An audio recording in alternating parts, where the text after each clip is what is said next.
live and local each and every day from 10 to 2 on San Diego's number one sports station, 97.3 The Fan. It is National Signing Day today. National Signing Day today. Can we get a round of applause for National Signing Day today? All right, yeah. Yeah. This day, here's my take on National Signing Day. Here's what we got on National Signing Day. And I wasn't going to start with this, but talking to Ben Higgins and the kind of transition that we have in between shows, it kind of sparked the conversation.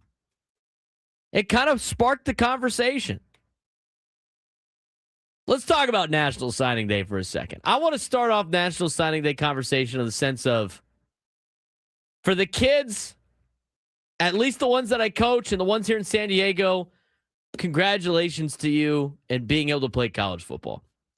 That to me is like the most important thing. This is a day where those kids and their families get to understand that they are going to be able to play college football. You know what? They made it to their destination. All of those workouts, all the driving all over the place for practices and everything like that. You got your kid a scholarship. Congratulations. It's great. So from that perspective, I don't mind it. Now, in terms of, and here's what I was explaining to Frank. National Signing Day is like the WWE. Here's what I mean. If you watch the WWE, like Survivor Series was over the weekend, and this is what I never used to understand about the WWE until I was enlightened by the fans that actually watched the WWE. When I was in college, my roommates all loved WWE, and I was like, this is the dumbest thing I've ever watched. What is this? Like, this is not a sport. It's all stage. It's all fake. Why are you watching a fake sport?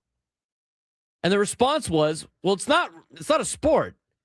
It's just like watching a TV show. And I was like, oh, well, that makes a lot of sense. When I viewed it as what I thought it was, straight up in a literal sense, I was like, this is stupid. But then when I realized that it's more about just being a show, I fully understand it. Let's talk about it from a college football recruiting standpoint.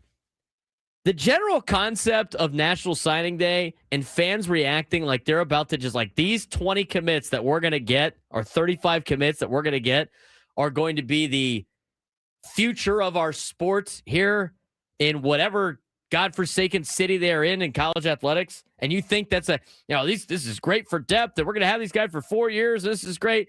You view it from that standpoint, stupid. Today's a stupid day. When you realize it's just these kids are now accomplishing that they get to college, it's great.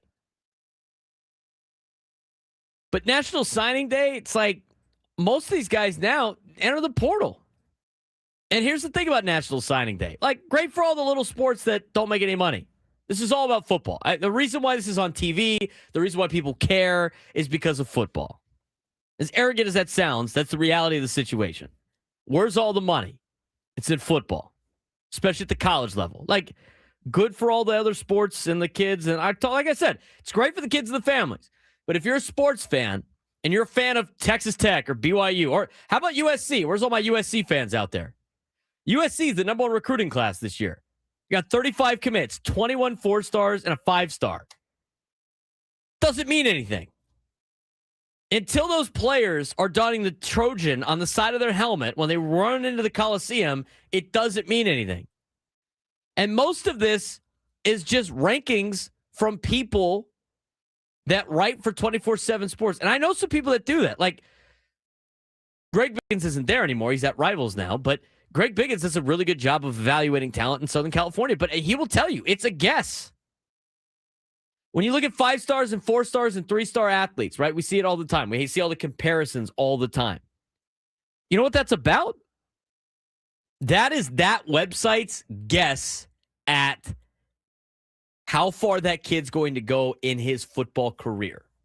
So 5-star athletes are evaluated as these are going to be guys that are stars in the National Football League. It's the same thing with the rating system that they have for the farm systems for Major League Baseball, right? How many times do we evaluate that, Frank? We look at the farm system rankings and Fangraphs is like, well, this player is going to project to be this. We were going to do it yesterday and are going to do it today. It's all a guess. They don't know. The 5-star athlete's a kid that they think could play in the NFL. 4-star athletes, guys think they can make it to the NFL. Really good college players. 3-star athletes, slightly smaller than the 4 and 5-star athletes. They usually have a chip on their shoulder. But all these recruiting rankings and everything that comes out, it really doesn't mean anything, especially in NIL and the transfer portal. I mean, how many of these kids? I'd like to know the percentages. We talk about this when it comes to like the percentages of high school kids that make it to college and the percentage of high school kids that not only make it to college but also make it to the pros, right? We went over those percentages the other day. I would like to know the percentage of athletes, especially in football and basketball, to be honest with you, the ones that sign at that school and stay at that school for 4 straight years. That's what I would like to know. I mean, you go through some of these old classes. You can. I've gone through it before and tried to figure out whether or not it means anything. Last year's TCU recruiting, again, I go back to TCU because I pay attention to them a little bit more than anything else because it's my alma mater. I go back to their recruiting class last year. They had the number 1 recruiting class of the Big 12. What does that mean? What does that mean? Means beating Bill Belichick in week 1. Yeah. I look at their top recruits from last year. I don't even know who these players are. Terry Shelton, their number 1 receiver number 1 receiver in the recruiting class last year. I don't even know who he is. He might not even be there next year. He might enter the portal after I didn't get to play. I'm going to enter the portal. It's crazy. So it's funny. I walk in, I'm the college. This is the college football show. Not that we only talk about college football, but of all the shows on 97 through the Fan, we're the ones that love college football the most. I don't even think that's crazy to say, Frank. No. Who's the most invested in college football out of all 3 shows on this station? It's us. And Ben goes I just can't get excited for this. I don't know how you guys do it. I was like, I can't either. How do I get excited for kids I'm never going to see? This is the same thing with Major League Baseball and the draft. How important is the MLB draft? How important is the MLB draft for Padre fans? You watch the MLB draft, it's all right, cool. Guy seems like a good player. At least with the MLB draft in the Padres, it's all right, well, this guy's going to get traded for some stud at the trade deadline. Or we keep him. He looks pretty good. I don't know. He's a high school kid. Sounds great. I find it funny, the people on social media that get super into the recruiting for college athletics. It's just first of all, dudettes, this person, we don't even know if this kid, he's a kid, first of all. Second of all, you don't even know if he's going to pan out. Third, if he does do well, you don't even know if he's going to stay.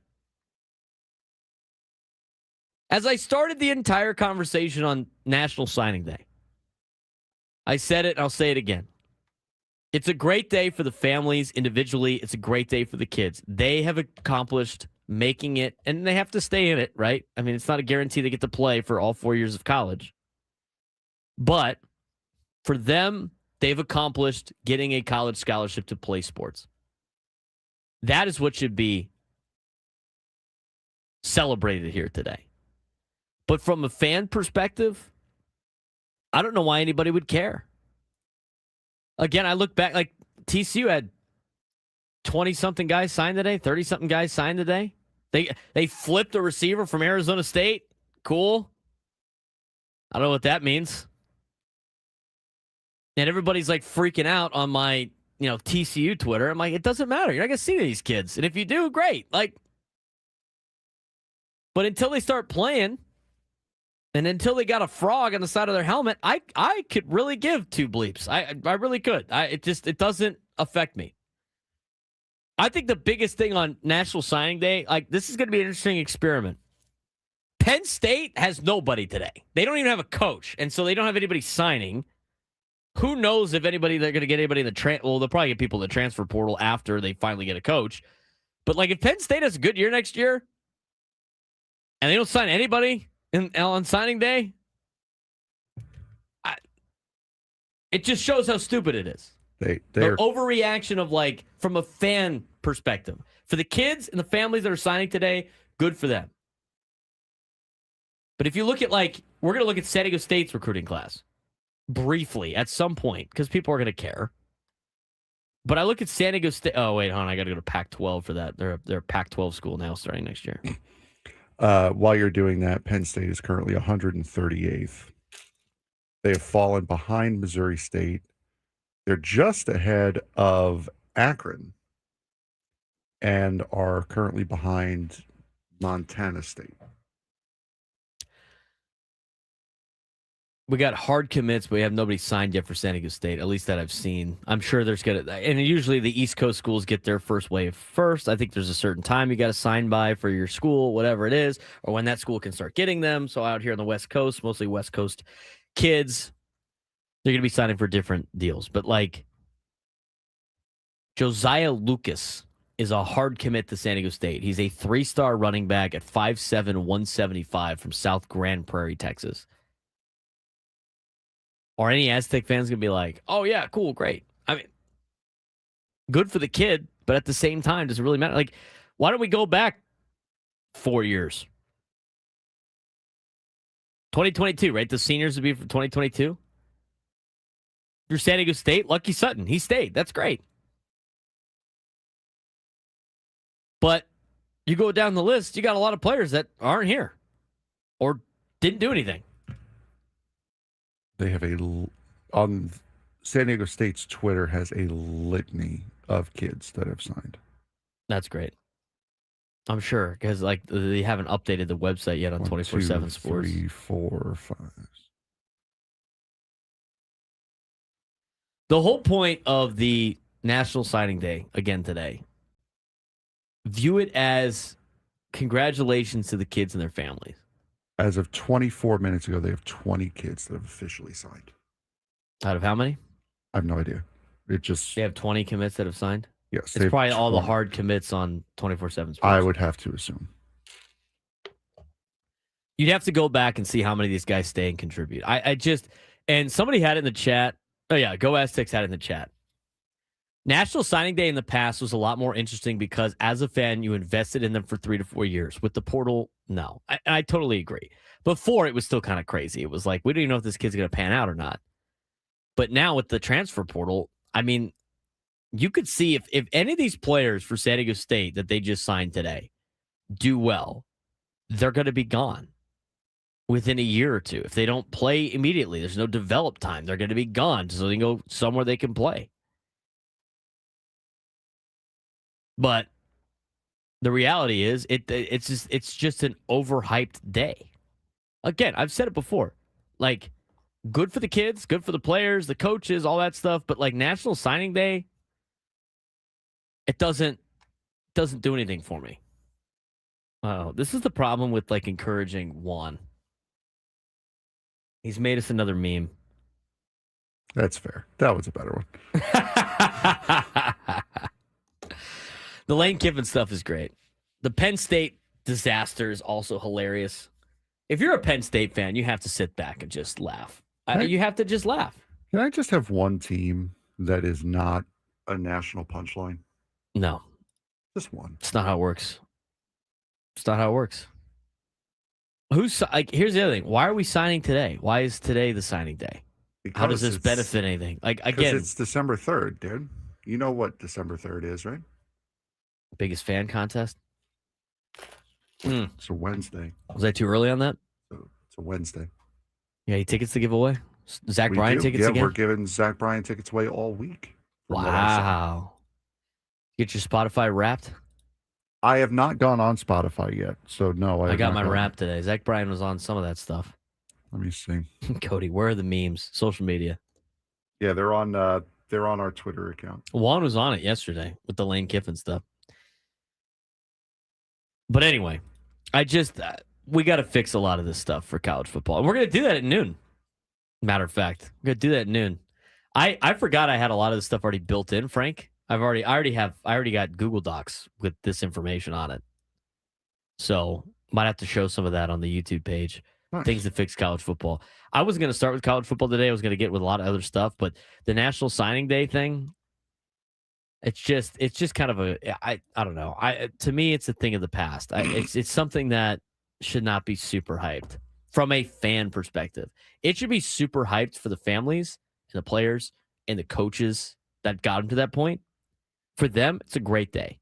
It's a great day. If you're a parent and your kid signed today, it's a great day. It's a massive accomplishment. But if you're a fan of some random college and you're freaking out, either overly excited or underexcited about your recruiting class, brother, it's time to take a deep breath and go do something else because it doesn't mean anything. You got any other takes on National Signing Day? No, I do not. You said it. You said everything I could have said.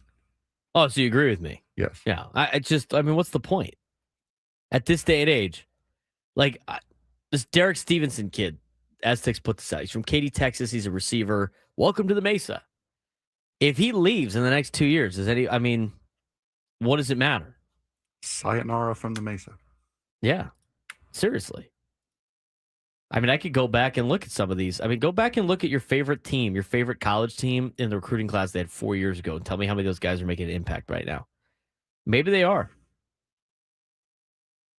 I mean, there's a couple guys on TCU's roster they have, but most of those guys they got like in the transfer portal or from somewhere else. I mean, most of that, and here's the other thing too. It's like, why, like Penn State, they're not going to sign anybody at the signing day. They might get a couple people that just want to go there. They're going to live in the transfer portal. That TCU national championship team that went to the national championship, their studs, all transfers. All transfers.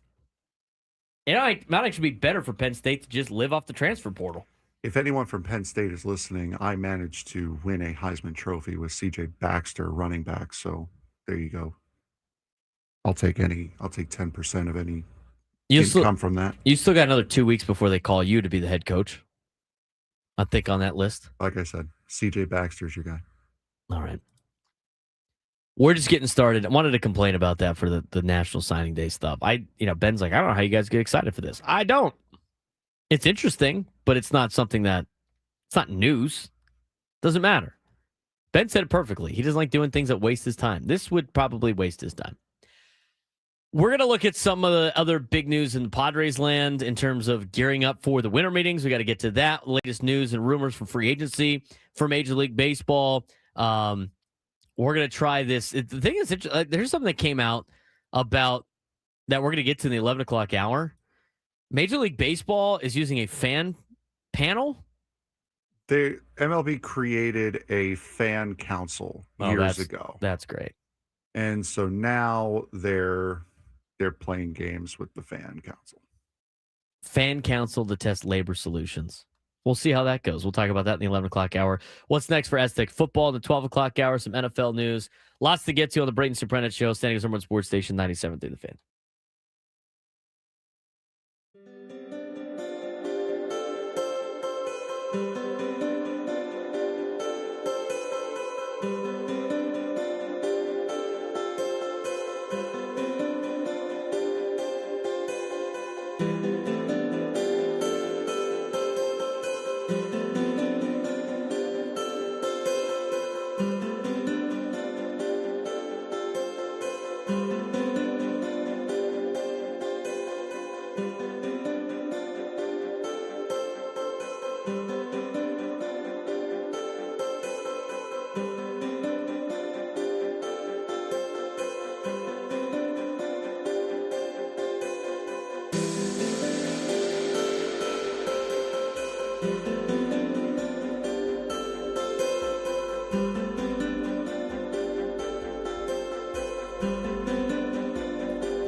All guests on 97 through the Fan join us on the David P. Shapiro Fan Hotline. David P. Shapiro, criminal defense attorneys helping good people regain control of their future when charged with a crime since 2010. Visit davidpshapirolaw.com. He's Frank Marchese. I'm Braden Surprenant. Take a look at a lot. I was looking back at a lot of these signing classes, and just San Diego State's actually done a lot better of a job than a lot of other schools in terms of keeping players to stay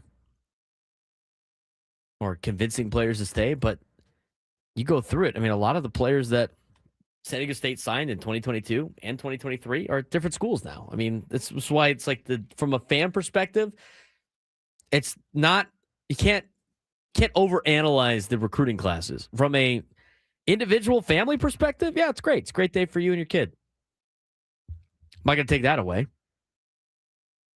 833-288-0973, 833-288-0973. Let's get out to Kevin in Chula Vista wants to weigh in. Kevin, what's going on? Happy National Signing Day, Kevin.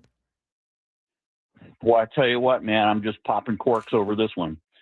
So anyway, no, your points are well taken, Braden. And just anecdotally, I'll bring it back to Marshall Falk when he got to San Diego State as a freshman. And unless you were fortunate enough to be at the August practice where this kid was discovered and just unleashed, which was just amazing. I'll never forget the what I saw that day. It was just a sure thing that this guy was going to become an all-pro. Unless that happens, for the most part, all of this is anonymity. And the only thing that I'm interested in for my program that I'm going to follow, I want to know if they're meeting the needs that are glaring and apparent. And we all know what some of those needs are, for example, at San Diego State. So go back, and I'll finish up with this. Go back and take a look at all of these so-called prognosticators that give grades, et cetera, that are, populating blogs and podcasts and publications. Let's see how accurate they were over time. And I would be betting you dollars to donuts to the mortgage that most of these people that pontificate about recruiting classes, draft classes, I mean, whether it's Mel Kiper on down, you're probably going to find a lot of failure there. So everybody just chill out, get out into the sunshine, enjoy the day, and go Aztecs and go Padres. Yeah, appreciate the phone call, Kevin. The prognosticators, Frank. Prognosticators. I mean, you look back at the first signing class that Sean Lewis had. There's like a couple guys that aren't on the team anymore. The top two guys that they signed, Danny O'Neill and Jason Mitchell. Everybody else, you go down the list, has been a part of this team. As I'm not just checking on 24/7 Sports. I mean, most of these guys are still enrolled at San Diego State. Only a couple of them have left, and the ones that have left have gone to schools that are not as good as San Diego State. So I think that shows a sign of the culture that they put together at San Diego State with Sean Lewis. Yeah, absolutely. And we said this year that San Diego State was going to have a better year because now Sean Lewis's focus was just coaching and not doing the job of 5 different people to try to keep this football program afloat. And that's exactly what's happened. And has gotten to the point where you're scared of the success that Sean Lewis has had because now you're afraid he's going to leave. So, solid job, and I would hope it's only going to get better from here. Yeah, and hopefully San Diego State can keep him as long as possible before they have to go find a new guy at this point in time. We're going to talk about Aztec football and what's next in just a little bit. But when we come back, let's get you a quick preview of what to expect at the winter meetings next week for the San Diego Padres. There's a lot that still needs to get accomplished. We're going to discuss that as we return on the Braden Surprenant Show. San Diego's #1 sports station, 97 through the Fan.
10:35 on a Wednesday. Taking it through your midday of the midweek here on the Braden Surprenant Show. Setting us over with Sports Station 97.3 The Fan. It is National Signing Day. Try to keep you updated on where all the local kids are signing. Somebody texted me, and I totally agree with this. Like, out of all the sports, Frank, and we're going to get to the Padres baseball in a second, what sport has the biggest bust rate for signings? Kids that don't even make the team or never start. He said, I would say baseball. I think it'd be pretty close. Probably baseball. I would say maybe basketball. Basketball was my first thought, but possibly football. I know there's a lot of players on a football roster, but there's still more players that go. I would not be surprised if it was football. Honestly, my guess would be basketball, but football would be my number 2. My guess would be baseball. Football, like, there's just all these opportunities to play. Like, unless you're a quarterback, right? Like, right, but there's also so many kids that sign. Yeah, but these rosters are 85 minimum. No, but you're saying who never start. There's no, I say never start, never play. Oh, and end up leaving after their freshman year and never playing again. Basketball, then. That's got to be basketball or baseball. There's just so many teams there.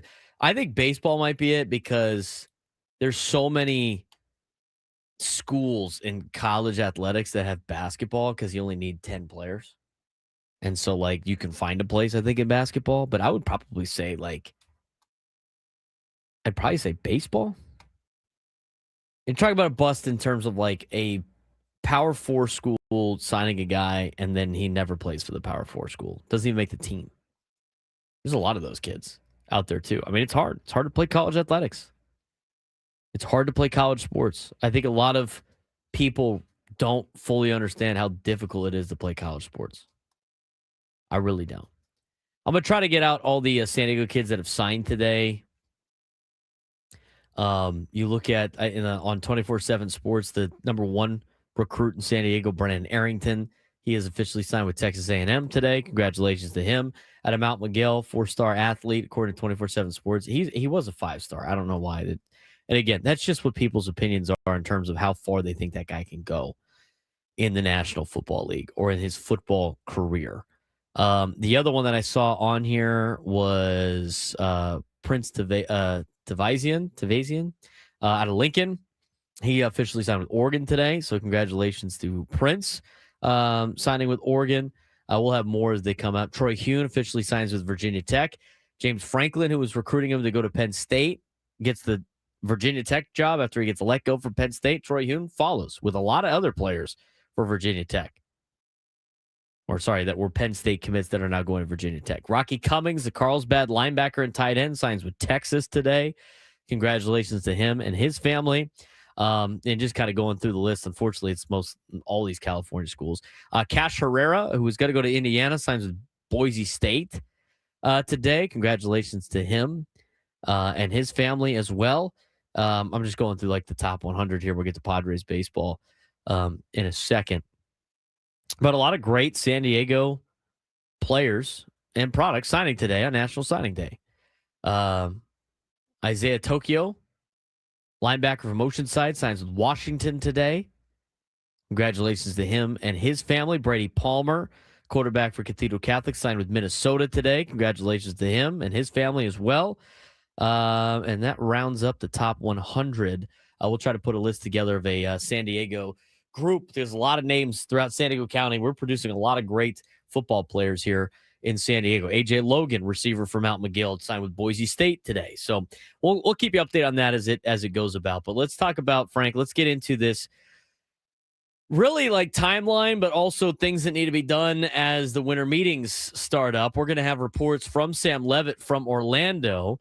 With the winter meetings in Orlando less than a week away, Padres enter one of the most important stretches of their offseason, although their core roster was partially shaped at the trade deadline thanks to additions of Mason Miller, Freddie Fermin, and Ramon Laureano.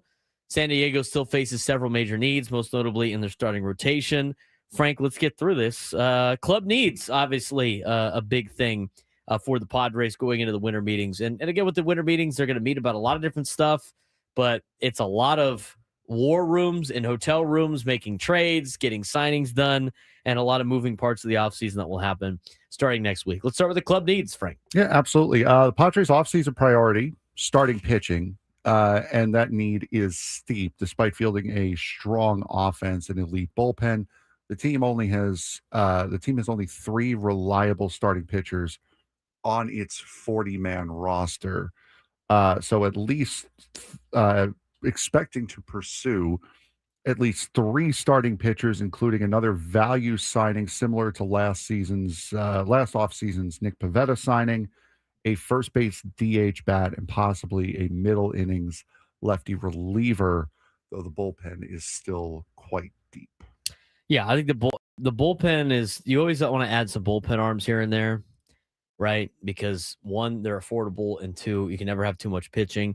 Obviously, starting pitching needs to be the number 1 priority, and first baseman and a DH bat. These are all things that we've talked about ad nauseum for the last month. And we'll see if they start getting some of these players, either trade or free agency. Again, we had a couple people in the YouTube chat yesterday talking about, like, why would we even talk about the trades? Well, because you got to find ways to get these players on your team under budgetary constraints. So with that, you might have to trade a little bit. Anyway, let's move on to the next thing. Next up would be those potential trade candidates. While MLB.com's Mark Feinsand listed Jake Cronenworth as San Diego's top trade candidate, citing his versatility and value, a deal remains unlikely. Trading him would open a difficult-to-fill hole in the infield. More realistic trade pieces would include Luis Campusano, a change of scenery candidate who was tendered, potential trades from Padres bullpen depth in exchange for bench help, also a potential doable scenario. My thing is, I agree with Mark Feinsand on that situation. This is the second time that we have seen a Jake Cronenworth is the most valuable trade candidate for the Padres. Yes. Followed by very unlikely he gets traded. Mm-hmm. So from that perspective, I think that sets up for the look of the major league team. There's not going to be a lot of trades that involve, in my opinion, Major League Baseball players on the Padres. I don't think they're trading any of those players away. Luis Campusano, I do think is a little bit more realistic in terms of a trade piece, but he's a good backup catcher right now for the Padres. And unless you get like a backup catcher back and a deal, I don't see the Padres really moving him, even though it's probably time to move on from him. I also don't think he gives you a lot of value in a trade, because I don't think a lot of people view Luis Campusano as this major reclamation project that they think they're going to make the guy into a stud. But you never know. I mean, you never know how other organizations evaluate your organization. I mean, the Padres do, because they have conversations with all these teams all the time. Fans don't. We don't know how the Yankees view it, the Pirates, the Nationals, the Braves. I mean, there's all these teams out there that might view certain players higher than the Padres do, or vice versa. So from that perspective, I find it hard to believe that Luis Campusano will get traded. But I do agree, it's a more realistic trade piece. I also think the Padres bullpen depth will probably be used to find some bench help. I do agree with that, because most of the prospects that the Padres have right now that are good are relievers, are bullpen arms. Mm-hmm. And you could take away from a major strength. It's still going to be, and you're not going to make it a mediocre part, but you have to find ways to allocate and help all assets of your team. So I can see that being the case. Hey, Money in the chat, I know you were kidding with your trade proposal there. Don't be a Yankee fan. Don't be a Yankee fan. Hey, we're going to trade you 5 AAA guys that no one is going to want ever for your best player. Please do not be a Yankee fan. All right. Prospects to know, and we'll look at the prospects a little bit more later on. Ethan Salas, the organization's top prospect, enters a pivotal 2026 season after missing most of 2025 with a back injury. The Padres need him to regain the form that once made him a consensus top 10 prospect in baseball. Miguel Mendez is a 23-year-old right-hander, was added to the 40-man roster after posting a 3.22 ERA with 118 strikeouts over 95 innings. Preller believes he could contribute at the big league level this year, though the team will still add multiple starters. That was probably a move to protect. I don't want to jump the gun here, but I'm assuming when I see moves like that to add them to the 40-man roster, it's protect from Rule 5 draft. Yes, I would agree with that, and that's where we were going next with the Rule 5 draft which outlook. will happen next week. Yes, San Diego expected Mendez and Garrett Hawkins, protected Mendez and Garrett Hawkins from the Rule 5 draft pick, but several top 30 prospects remain, including left-handed pitcher Jager Haynes, right-handed pitcher Francis Pena, infielder Romero Sanabria, right-handed pitcher Isaiah Lau, whichever one, and right-handed pitcher Victor Lizarraga. There you go. 10, 20, 21, 27, and 28 in the top 30, respectively. With 6 open spots on the 40-man roster, the Padres could also be active in selecting players during the Rule 5 draft, similar to the success they had with Stephen Kolek from 2 years ago. Not only that, remember the first year of AJ Preller, he grabbed 3 guys. I remember he grabbed Luis Torrens, crazy that first year. Alan Cordoba, and who was the other guy he grabbed? I'm blanking. Miguel Diaz, I think it was, the bullpen arm. Those are the 3 Rule 5 draft picks that they had that first year. But here's the thing with the Rule 5 draft. Like, people go like, oh my God, it's, we got all these guys exposed. I mean, there was the one that really was interesting. I remember this too, is they didn't protect, what's his name? The big fella. What was his name? From when? He was on the same team as Hunter Renfroe. Oh, Franmil Reyes. Franmil Reyes. So I remember they did not protect Franmil Reyes one year. And they're like, well, he's going to be gone. Like, because he had he raked in AAA or whatever it was. And they did not protect him on the 40-man roster. Like, he's for sure is going to be gone. There's no way. And he got passed up. The thing with the 40-man roster, with the Rule 5 draft, is you have to have the guy in the big league club. Mm-hmm. And so you look at a lot of teams in Major League Baseball, there's not a lot of teams in Major League Baseball that want to keep one of these guys for the entire season on the 26-man roster. And if there's ways around it with the injured list and stuff, but still, if they, as Frank was about to say, if they can't keep him on the roster and he didn't play well, guess what they have to do, Frank? He's coming back. They got to send him back to the team that they drafted him from or try to work a trade. So even though there's about 5 guys exposed right now out of the top 30 prospects for the Rule 5 draft, not every single one of those guys is automatically going to disappear because he has to be on a big league club. And so you have a little bit of a rolling of the dice when it comes to this. So 6 open spots on the 40-man roster, 5 guys sitting there that they could potentially add. I would imagine they add a couple of those players, and then maybe they leave some space open for a future Stephen Kolek type pickup. I mean, there might be some of those players available that you get to see with the Rule 5 draft. And AJ Preller has had some success with the Rule 5 draft in the past. They got to they're going to have to, with budgetary constraints, they have to get creative in assembling a roster. One burning question, Frank, and it's such a burning question that Joe Musgrove has asked this morning on Ben and Woods. We're going to get to what Joe Musgrove had to say later on in the 11 o'clock hour, but one burning question that we continue to talk about. I don't know how many segments we have had on this since the Padres got eliminated by the Cubs in October, but what's the one burning question? The one burning question would be, what do you do with Mason Miller? Padres must decide how to maximize the value of Mason Miller, whose electric stuff made him one of the most dominant relievers in baseball late in 2025. 2 key paths exist. 1, keep him as the dominant back-end reliever. With Robert Suarez gone in free agency, Miller could seamlessly take over the 9th inning duties. Or 2, convert him to a starter. His talent suggests significant upside in the rotation, but the injury risk and overall workload considerations make this a challenging decision. San Diego's verdict on Miller's role will heavily influence their entire winter strategy, including how aggressively they pursue starting pitching. And again, this was all from MLB.com. This is also all from AJ Cassavell's newsletter. If you want to take a look at what Cassavell wrote about Take this. a deeper dive Yes. into it. Here's my thing on the Mason Miller deal. I think from a business standpoint, it makes more sense for him to try to be a starting pitcher. We talked about this yesterday. Yeah. Because whatever you decide to do with Mason Miller, you have to get the opposite in free agency or in a trade. What's easier to get in free agency in a trade? Reliever. Relief pitching. Like, is he the best bullpen pitcher in baseball? Yes, he is. He is the best. But at the same time, he'd still probably be a very above average starting pitcher.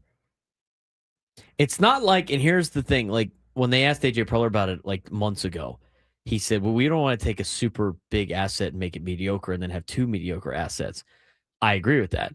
But I don't think Mason Miller as a starting pitcher would become a mediocre pitcher. I don't think he's a mediocre starter. I think he has an opportunity to be an above average starter in Major League Baseball.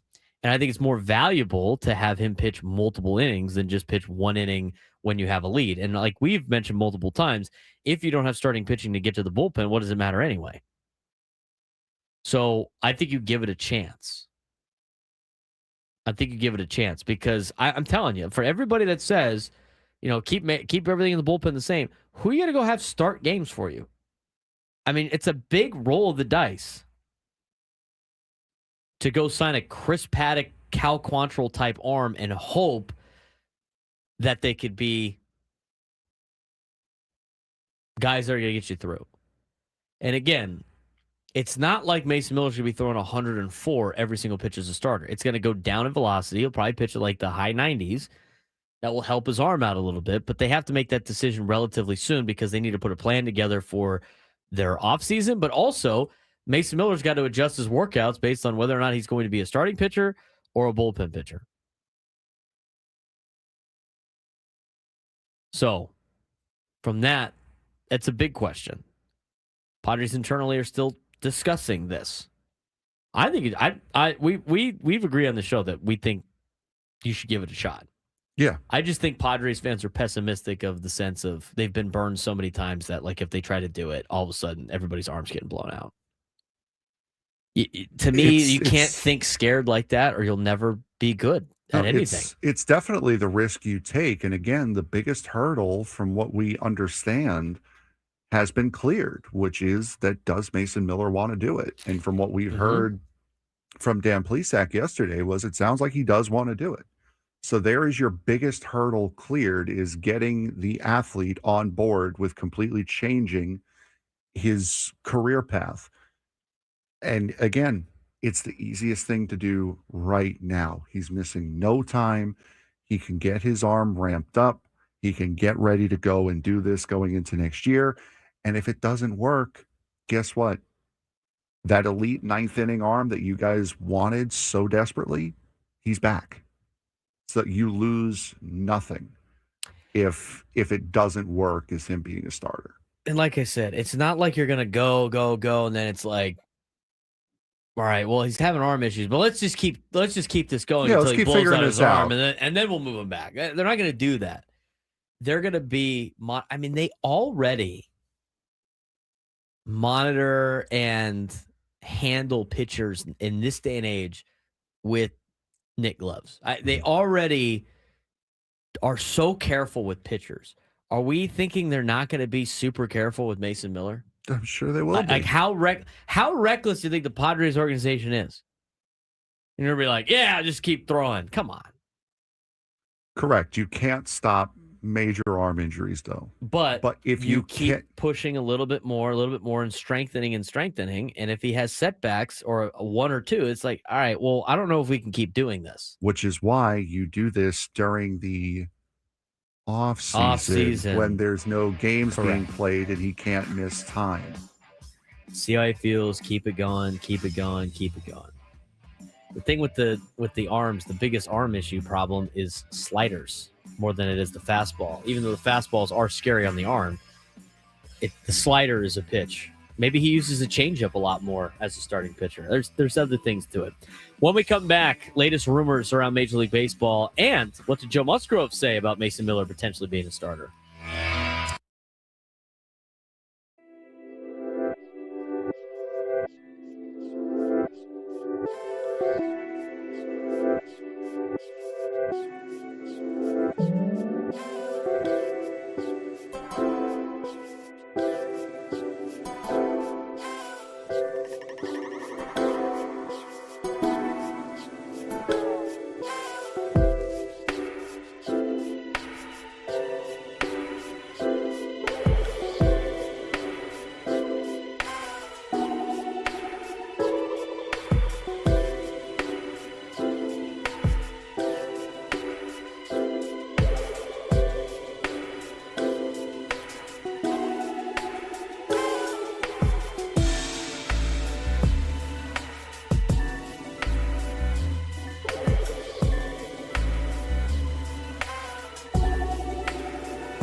I don't think anybody likes National Signing Day from a fan perspective.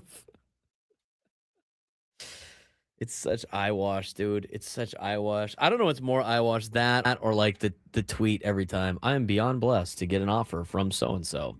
Bro, nobody cares.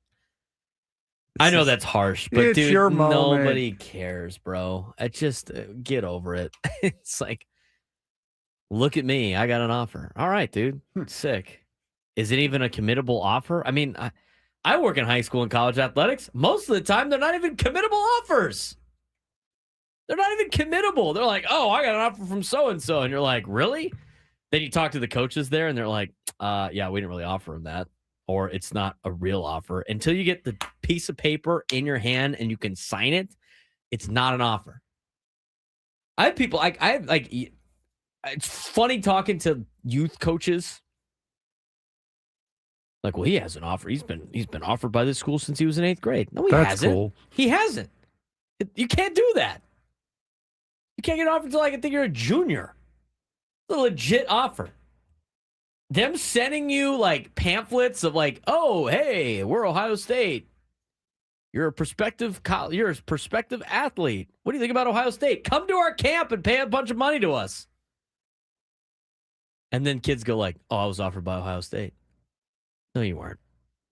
Ohio State wants you to pay to do their camp. That's the reality of the situation. It's true. It's the camp invites. Those colleges want you to go to their camps because they make money off of it. And it's free recruiting for them, and they don't have to go leave. They run the camp. You pay them money. It's great. You don't have an offer until at least you're a junior. Like, hey, it's just not. I love you. Like 7th grade kids, like Pop Warner kids, like, oh, he's already got 3 offers from what? They're not committable. He can't commit to the school. That means it's not an offer. Hey, if we can't really sign you yet, but like, if you were a junior, we'd give you an offer. So just and every school does that to try to like convince you to go to their school. Because if they're like, if you do that early, Frank, it's first of all, it's not committable. So if I'm USC and I get these kids early and I give them this offer that's not committable, which means they can't, if they suck, it doesn't burn me because I just be like, oh, there's no offer. And if they're good, you could be the team that goes, hey, we offered you first. Remember this? And these kids like to post on their social media. I mean, a lot of the kids that post on social media on some of these offers they're not even real. So many kids like this. You're like, oh, well, that's not a real offer. It's hilarious. That's why the signing day stuff is crazy. Everybody gets those offers. Not committable. They're not committable. Until you physically sign the dotted line, it doesn't mean anything. Same thing with nowadays with the portal, it's crazy. You can only get an offer starting as a junior. Everybody that's got these offers before, they're not committable offers. So like when people tell you like, oh, my son's got whatever, my daughter's got whatever, they don't. Those schools might be interested, but that's not a piece of paper you can sign on the dotted line and be ready to go. So today is National Signing Day. Today is the day that you actually can physically sign that dotted line and sign the paper, and you are now part of that school. Congratulations to everybody that's doing that today. From a fan perspective, it's nothing to really look at. Perhaps the kids should have agents. I mean, at this day and age, they probably should. I mean, a lot of the current college kids have agents. 833-288-0973, 833-288-0973. We are the Braden Surprenant Show. We are live and local each every day from 10 to 2 on San Diego's Urban Sports Station, 97.3 The Fan. Let's get to what's going on in Major League Baseball, Frank. Got a couple of news and notes from the Toronto Blue Jays and the New York Mets. That we do, including one that I did not put on the sheet because I was done writing the show at 3:30, and this happened after that. The Toronto Blue Jays. I just love how you have to you air out all your grievances of how you did stuff. The Toronto TMI, Frank. TMI. Oh no, I was very happy that I was done writing the show at 3:30. How about Sam in the chat? You're telling me that my unborn class of 2048 child didn't get a real offer from Alabama yesterday? No kidding. No, they didn't. Stop believing the BS from other parents that want to brag about their kids. Did I say that part out loud? I did. Please stop believing. This is why every parent this is why 20% of parents think their kids are going to be D1 athletes. Well, fake offers. There you go. The Blue Jays, already with one of the best rotations in baseball, just flexed their muscle again. They've agreed to terms with right-hander Cody Ponce on a 3-year, $30 million deal, a source confirms to MLB.com. A fascinating move to land the 31-year-old who has been reborn after 4 seasons pitching in Japan and in Korea. Last season, Ponce, a 2015 second-round pick of the Milwaukee Brewers, who saw parts of 2 big league seasons and pitched in the minors for 6, made the jump to Korea with the Hanwha Eagles. And it all came together with a 1.89 ERA and 252 strikeouts over 180 and 2/3 innings, a stunning number in a league full of quality contact hitters. That set a single season record in strikeouts in the KBO, a remarkable season that included an 18 strikeout game in May and earned him a league MVP award. So Ponce, one of the value pickups that we thought would be good here, goes north of the border. Thought he was going to be a good pickup for the Padres. I agree with you. What did you say he signed for? He signed for 3 years, 30. $10 million a year? Mm-hmm. Yeah, that's an affordable arm that you would hope would be in the hands of the San Diego Padres. Good for the Blue Jays. They spent big money on Dylan Cease, added some rotation depth with Ponce on a pretty cheap deal, 3 years, $10 million.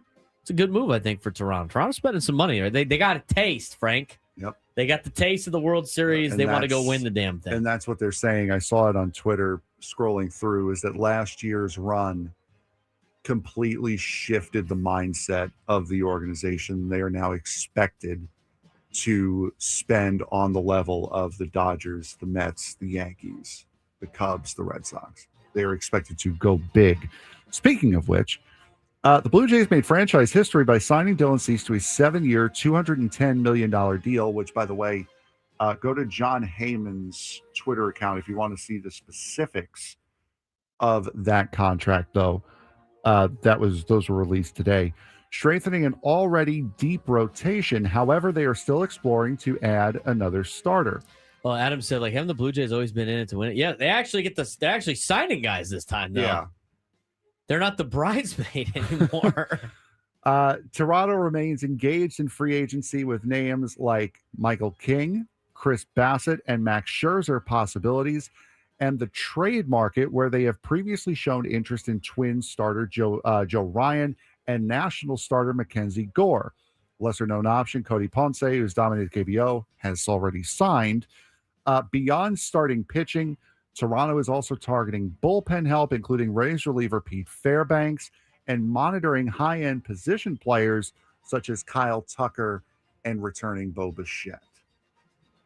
They are going for it. Yeah, like I said, they got to take. Well, they've tried in the past, but they're actually getting people to sign. So now it's like you got the hot hand.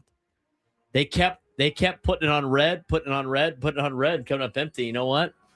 They put it on black and hit, and now they're going to continue to do it over and over and over again. Well, maybe we should switch. Yes. Moving on. Mets likely to trade Jeff McNeil, with the Mets signing Marcus Semien, trading for Marcus Semien. We talked about this before. Yes. Jeff McNeil has become one of the most likely MLB players to be traded this offseason. ESPN's Jeff Passan and Kylie McDaniel listed him with an 80% chance of being dealt, the highest among the top 25 trade candidates.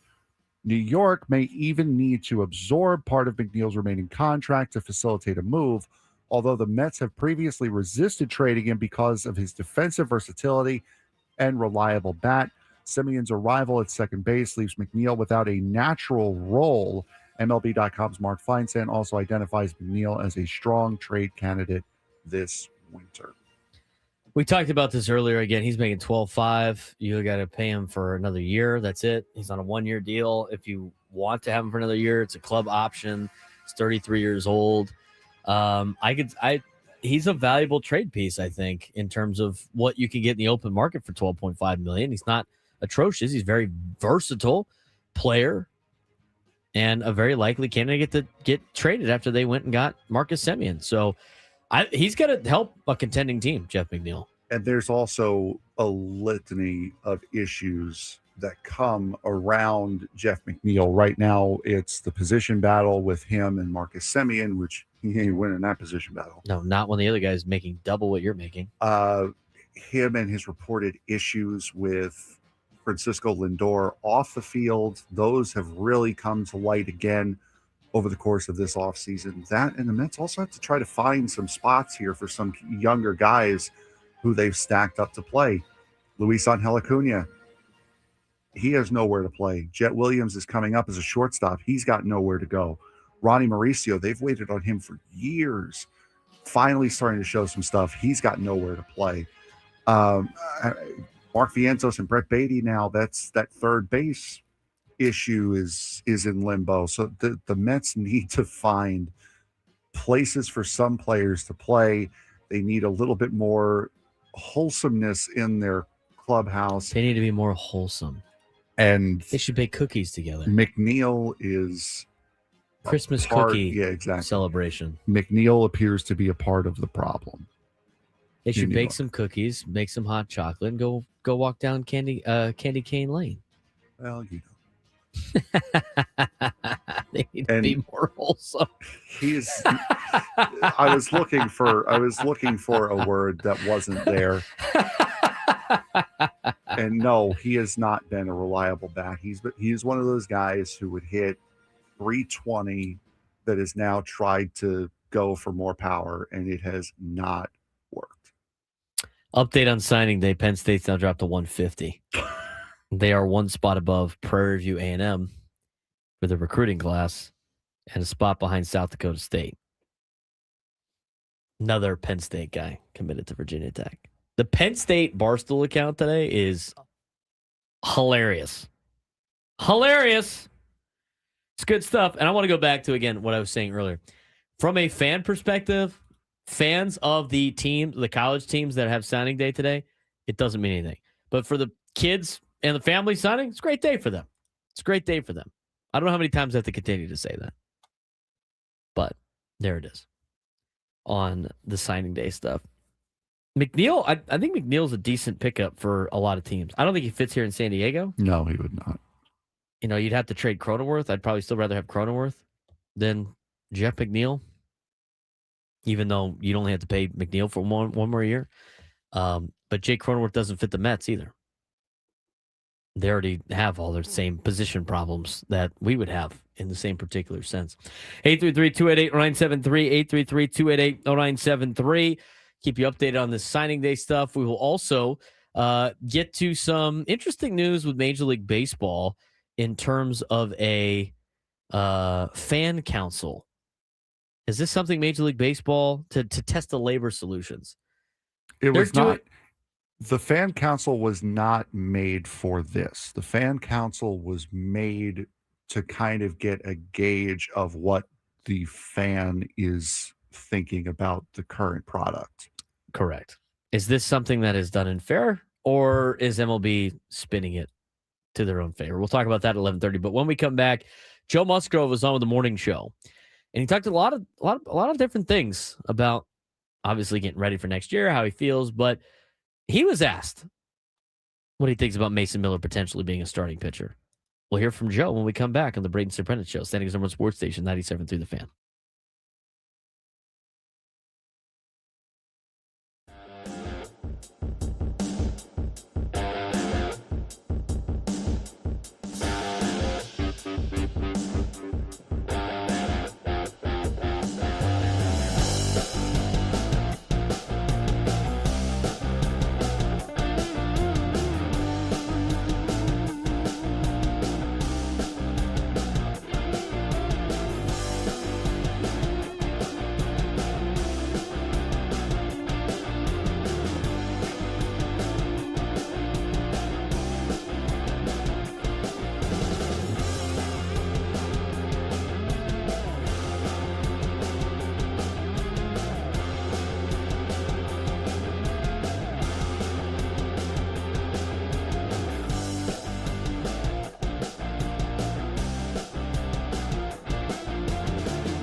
Brett McMurphy had a great tweet 3 hours ago. Unfortunately, it's making fun of your Penn State Nittany Lions. But it's funny. Of course it is. There he goes. Brett McMurphy 3 hours ago. Since Penn State opens next season with Marshall, Temple, and Buffalo, I guess Nittany Lions really don't need to hire a coach until September 26th when Big Ten play starts. Shots fired at all those schools, too, by the way. I mean, should be able to beat those schools regardless. Hey, we got a bowl game to play, don't we? Yeah, that's 6-6. Remember to listen at 1 o'clock. Bless you. For us to announce today's biggest fan for a chance to qualify for a night in our Odyssey suite at a future Padres game with all the fan staff. Register your name at 97thefans.com/biggest fan in order to potentially have your name called. 1 o'clock. Just found one that's getting named to the NCAA all names team list. What, on the biggest fan? No, on as far as who was signed today on National Signing Day. What do we got? Ethan Feaster has signed with the USC Trojans. However, the name that Fox College Football posted was his nickname. Booby Feaster. Booby Feaster has signed with USC. Bless you. Like Booby Miles, but slightly different. Welcome to the NCAA all names team. Welcome to This Is Why College Football is the greatest sport ever. Everything with Lane Kiffin, everything with memes and players' names. Booby Feaster. What position does he play? I don't know. What position does Booby play? I don't. And he can pass. Booby Miles. He can run, he can catch, and he can pass. Booby Feaster. Amazing. All right. I mean, USC is, they've had guys like General Booty. Yes. And they've had guys like Booby Feaster. Booby Feaster. What a name. Phrasing. All right, let's get to Joe Musgrove, who was on with Ben and Woods. No kidding. Earlier today. First thing they asked Joe was, how is he feeling? How is he feeling? That is a very good question. One that I will allow him to answer right now. Yeah, everything's feeling good, man. I mean, the year of not throwing competitively, did a lot of good for my body. I feel like I addressed a lot of little issues that I had that had been lingering. And the arm's feeling good. I'm back throwing, lifting, on a normal off-season progression. Feeling good. How close was he to potentially pitching in October? Yeah, definitely. I mean, and the fact that we didn't get there, I could say absolutely I would have been out there. But yeah, dude, I did feel good. We had like some tight windows at the end where, I had to work through a couple days where I didn't feel my best. Not necessarily felt bad, but, throughout the whole process, we were able to kind of take days when I needed it. And towards the end, we were just out of days. So I had to stay pretty consistent with the program I was on. So we missed like a week and a half towards the end of the season. And I came out of that feeling really good. So, I guess if we make it to the World Series, NLCS, I think I had a shot at it. I don't know if he would have pitched or not. I mean, the fact that he had gotten to the point where he was feeling good enough to pitch at that point is good news for 2026. And him being ready to do it in this year's, in spring training and everything else like that. So I think that's the good news. Now, he's a guy that is built up. He knows how to get built up for a starting pitcher, to be a starting pitcher in Major League Baseball. He obviously knows Mason Miller now after being on the same team with him the last year. What is Joe Musgrove's thoughts about Mason Miller potentially being a starter, if he has the ability to do it? That's a popular topic right now. I think, when you look at it from the person that's making the decisions who we're getting, you're always looking at, what the market's like and what players are available. So I think the idea that we're talking about those guys is the fact that, relievers might be a little more attainable than some of the big frontline starters. And having big power arms like that who have started in the past, I could definitely see it being something successful. But you look at, what those guys do for our bullpen and how they set things up on the back end of games, and just the execution rate in those 1 inning to, 1+ rolls, it's damn near unhittable, man. So it's hard to take them away from a role that they're so successful in, but if it makes the team better and these guys are interested in wanting it, that's a big part of it. These guys have to want it. You can't force someone into a role and expect the same level of, execution and, not dedication, because these guys are competitors. They want to win, but you got to feel it. You got to want it, and you got to be willing to take on what it is to be a starting pitcher in the big league. So those are conversations that, they need to have, and questions it's hard for me to answer, but those are two massive arms that, I would love to see in the starting rotation. But if that's not the move they make, we're absolutely comfortable with them being on the back end of our bullpen. It's hard to expect 104, right, out of the starting rotation. It's going to be a different type of pitcher. He's going to have to use his other weapons more often. He's going to have to, expand the arsenal. So it changes a lot of things. It's not as easy as just sticking someone in the starting role and saying, throw that stuff for 7 innings. Joe's 100% right on both of those things. One, he's not going to throw 104 miles an hour. I mean, let me ask you this question. If Hunter Green is the guy that throws the hardest as a starting pitcher on average at 99 miles an hour. Yeah. If Hunter Green was a bullpen arm, he's probably throwing what Mason Miller's throwing. Oh, yeah. Probably throwing like 104 miles an hour. It's just a kind of a guess. I mean, who knows if he would be able to do that or not, but that's kind of my guess. So when you look at it from the other perspective, I mean, his velo is going to go way down, which is not a bad thing. It's how he's going to make it through multiple innings. So his fastball is going to be at 90 something instead of at 100 and something, right? You're not going to get the full him going all out for the 3 batters or the 1 inning that he's pitching, because he has to make it through 5 or 6 innings, 4 to 6 innings. And then he has to do that every 5 days. The other one, and the most important part of that answer from Joe Musgrove, was he's got to want it. Mason Miller's has to want it. Being interested in doing it is one thing. Mason Miller wanting it is another. I can be interested in a lot of things, but that doesn't mean I'm all in, right? Like, Mason Miller has to be all in 100%. I really want this in order for it to work. And if Mason Miller is all in 100%, wants to do it, and he's going to put all his time and effort into being a starting pitcher, then I'm all for it. But if he's like kind of on the fence and doesn't really lean either way, you don't want to try to force it. As Joe said, he said it perfectly.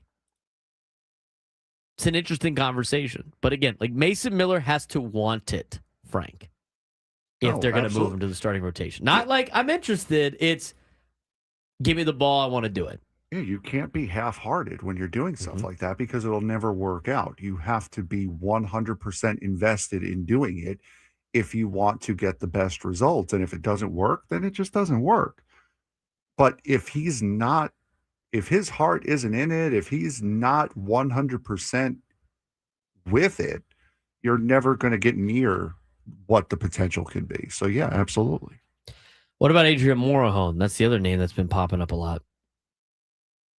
Yeah, the coolest thing is to see the people that have been around this kid since he was, a young kid in the Padres organization, and to see, their level of excitement and joy for who he's become, because I've seen it over the handful of years that I've been here, and there's been people that have been around him, a lot longer and seen a lot longer of a transition. But in the time I've seen him like truly grow up.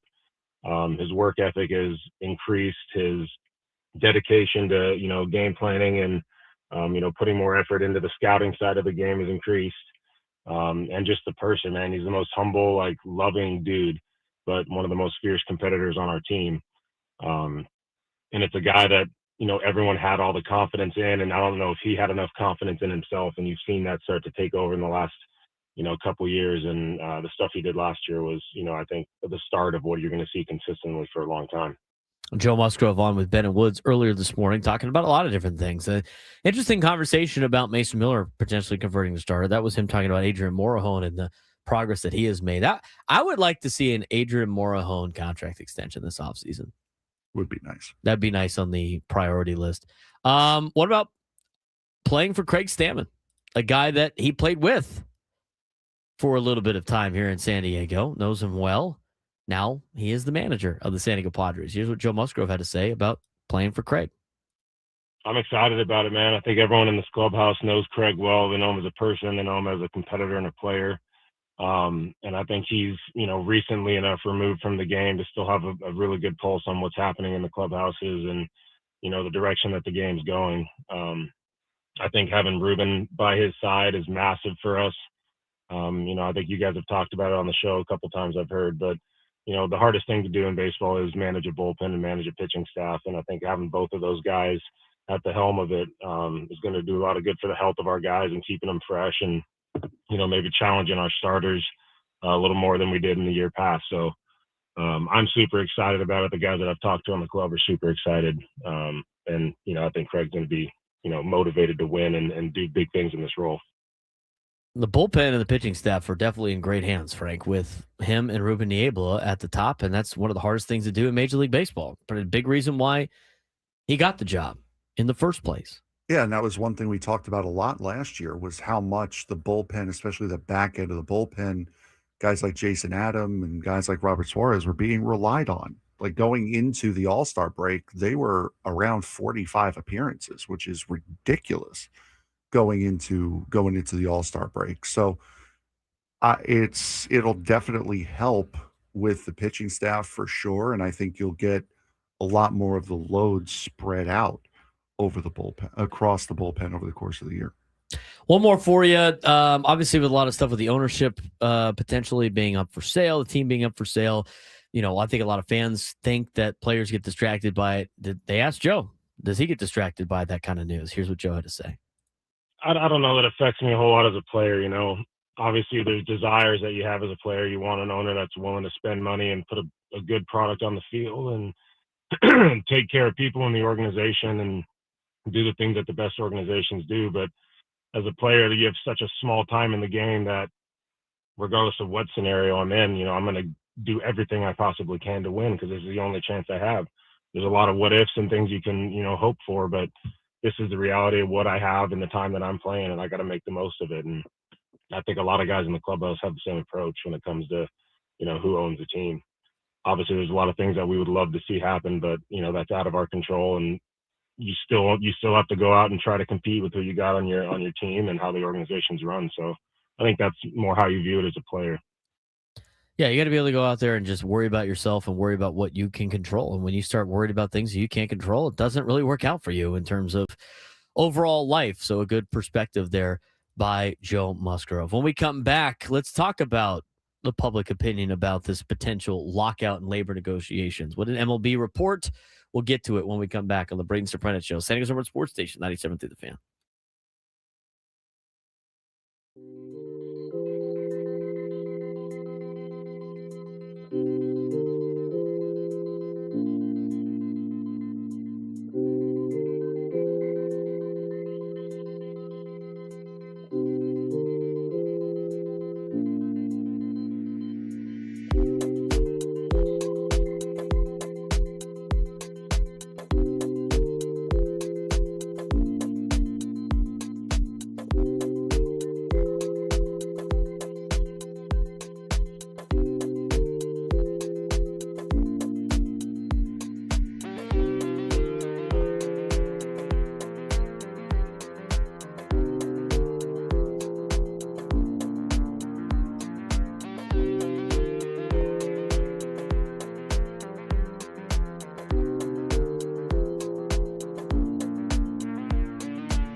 There's a. I don't want to make this joke. I want to make the joke, but I don't want to make the joke about Penn State. Just make the joke. What did Luis Camposano go for last year? 0 for 24 or something like that? That's Penn State. I'm trying to find a head coach right now. Ayo.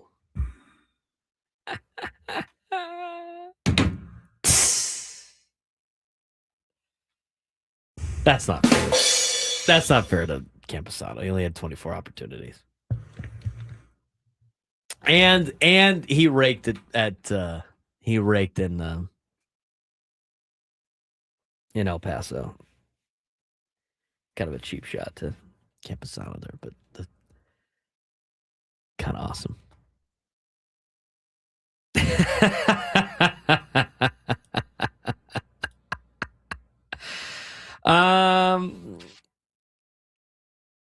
Anyway, when we come back at noon, it's already noon.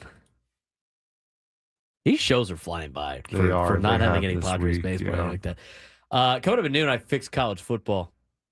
I got to share this document with you. The problem is there's a bunch of other stuff on there for like high school football, but the first page is the deal. Gotcha. You could see all my work on this. Here, I'm going to share with you right now. I trust you. You don't have to share it with me. No, I want you to be able to pull from it. Is it just a big Penn State sucks first page, or is that why you need me to see it? No, I can explain stuff to you on how I fix college football with dates and stuff. I'm still figuring it out. Okay. Oh, bloody Norris. Oh, okay. yeah, it's I'm telling you, I don't just mess around when it comes to this. 0 for 25, Prolific was on it. Prolific was on it. Juan Ruiz, per 24/7 Sports, USC has clinched the #1 recruiting class. Wow, how exciting. Yep, there you go.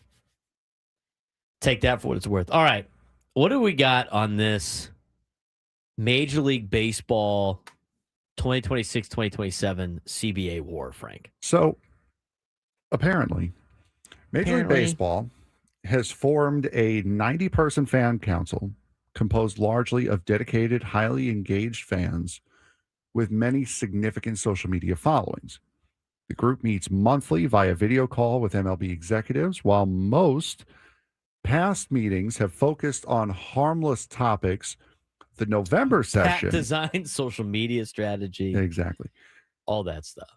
The November session stood out because the league presented on competitive balance, a topic deeply tied with MLB's upcoming collective bargaining agreement fight with the Players Association. Fans and experts believe that MLB may be using the council to test messaging and influence public opinion ahead of the labor negotiations.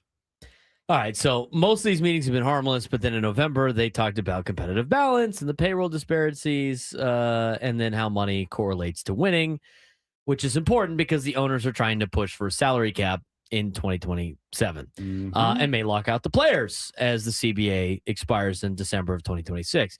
Many council members were like, felt MLB was just sharing stats. It was testing messaging, sharing public opinion, soft launching the argument that they will use against the players. Key elements from that presentation, according to the people that attended this, the fans that were on this fan council. Not the biggest fan, but the fans of the fan council. Biggest fan will be at 1. So stay tuned for that. Major League Baseball compared the Dodgers' $415 million payroll to the Cowboys, knowing the NFL has a cap and everybody plays by the same rules. I would agree with that. MLB showed graphs tying spending to on-field success, more so than in other sports. And if you're a social media influencer, how do you not love a good graph? Oh, yeah, they love the graphs. They love the graphs. I love graph. I love lamp. Fans inevitably asked about the salary cap, even though Major League Baseball said it wasn't a labor discussion. League executive Glenn Kaplan ran the presentation and framed it as, quote, fan feedback, not CBA prep. Fans are allowed to talk publicly about the meetings, but screenshots are banned, and MLB wouldn't release the slides. Release the slide files. The slides. The slides. We're worried about the PowerPoint presentation? Come on. Come on. Reaction was mixed from the fans. Some fans saw the presentation as innocent fact sharing. We like to call those people oblivious. Yeah. Others felt it was a clear move to shape public perception heading into labor talks. We like to call those people conspiracy theorists. White target influencers. Oh, God. Why not? Why not? Influencers love to talk. Most council members have social media followings from 1,200 people to 17,000 followers. They create content that reaches online fan bases, could be used as organic PR voices supporting MLB's messaging. Some fans, including a Rockies supporter, openly said they support a salary cap and believe payroll imbalance is out of control. Others said the real fight isn't about balance, it's about money, and owners are preparing a PR campaign. Major League Baseball's Players Association has not commented, but players historically oppose a salary cap and argue teams can already spend more if they want. Everybody loves spending other people's money that they don't have. My favorite thing to do, honestly. It's my favorite thing to do. I love spending other people's money, and I love not spending mine, which is everybody on this planet. Big picture here. MLB appears to be messaging to players privately, messaging to fans through council, and preparing to frame the salary cap as competitive balance issue, not a money grab. Some fans buy that. Some think it's manipulation. MLB says it's simply listening to its most dedicated supporters. What do you think? I think it's a little bit of both. I would agree. It's interesting to do this with social media influencers because, again, they will not shut up and they will give their point of view, and they will. This was bound to leak out because social media influencers do not know how to keep their mouths shut. Again, I think a salary cap is coming. I don't think that this is something that Major League Baseball needs to message in a positive spin. I think everyone's gotten to the point now where they're seeing what the Dodgers are doing, seeing how no one else is able to compete with it, and are getting fed up with it.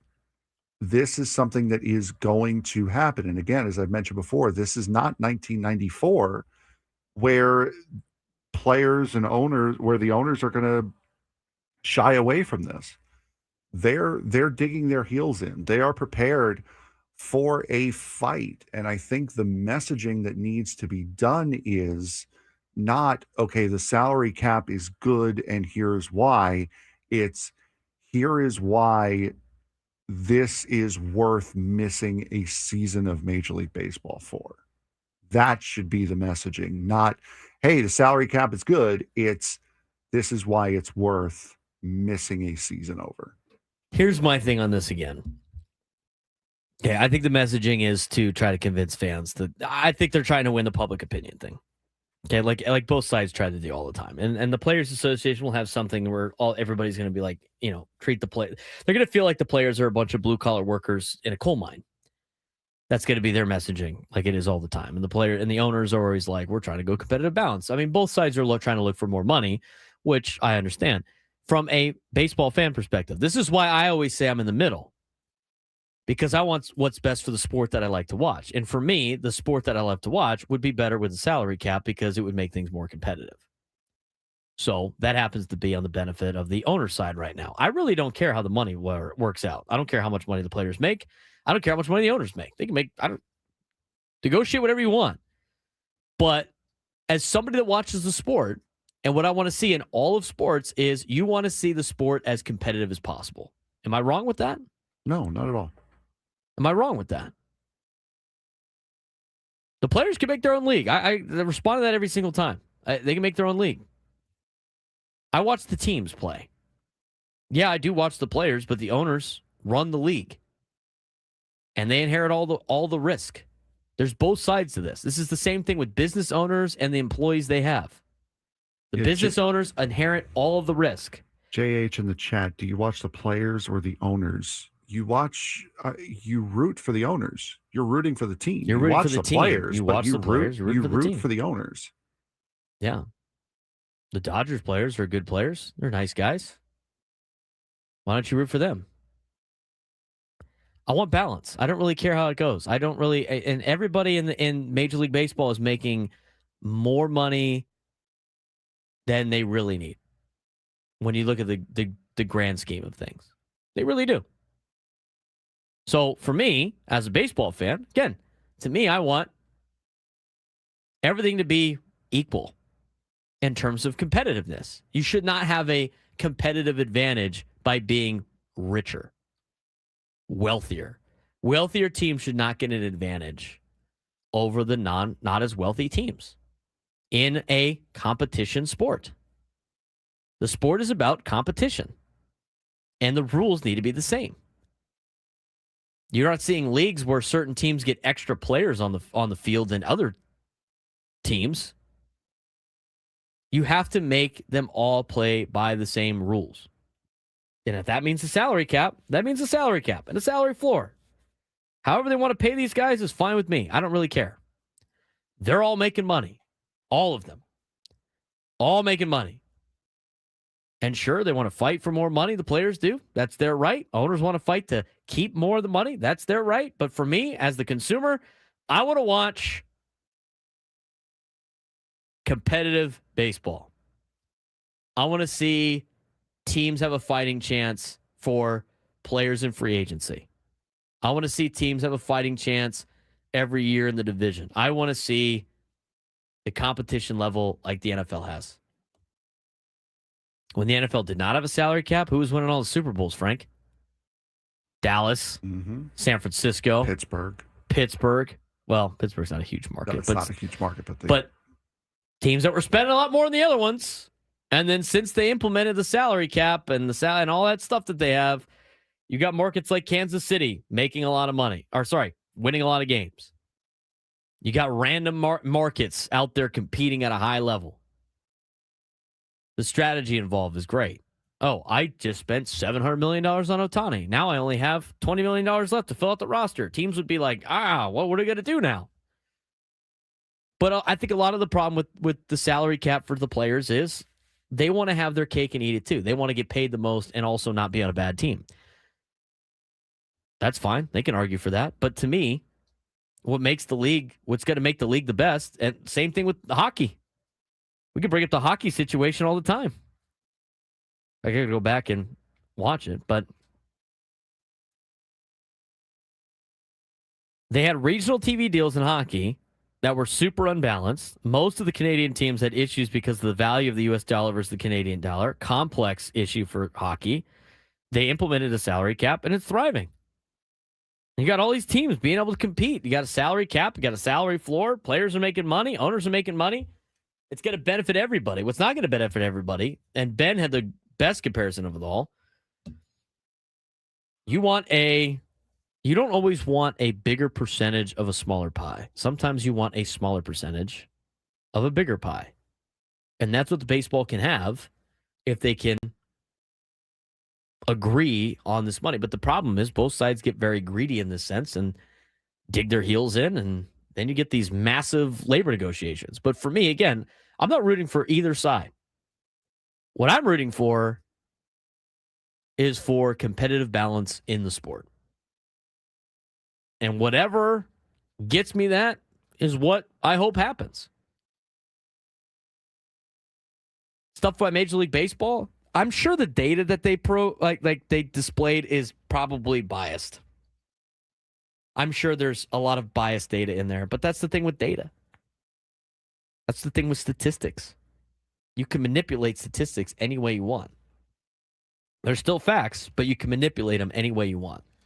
And I bet you Major League Baseball, with this little fan thing that they did, is manipulating to a sense where it looks really drastically different than where it probably is, which is probably in the middle when it comes to the competitive balance. But as of right now, what I do know, Frank, has been reported, or as we've looked back at a lot of the payrolls, and people go back, well, the Royals won a World Series. Yeah, but they were top 10 in payroll when they won a World Series. Since 2001 or 2002, whenever the Marlins won their last World Series, every team that has been in the world, every team that's won a World Series has been top 15 in payroll, top half of payroll. You can't ignore that fact. That needs to be fixed.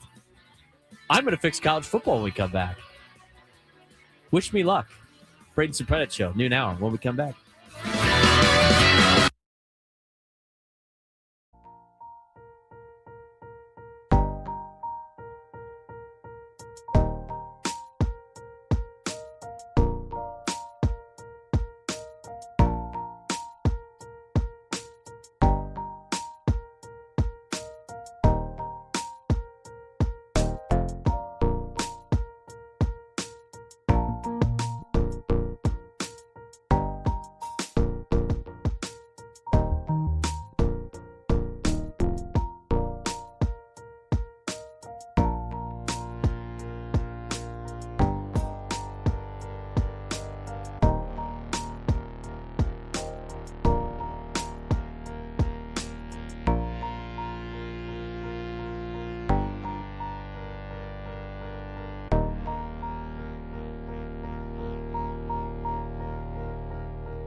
San Diego, it's time to fire it up. From the beaches to the ballparks, from the Gaslamp to North County, no one knows America's finest city like he does. You can't just punt on a Manny Machado prime year.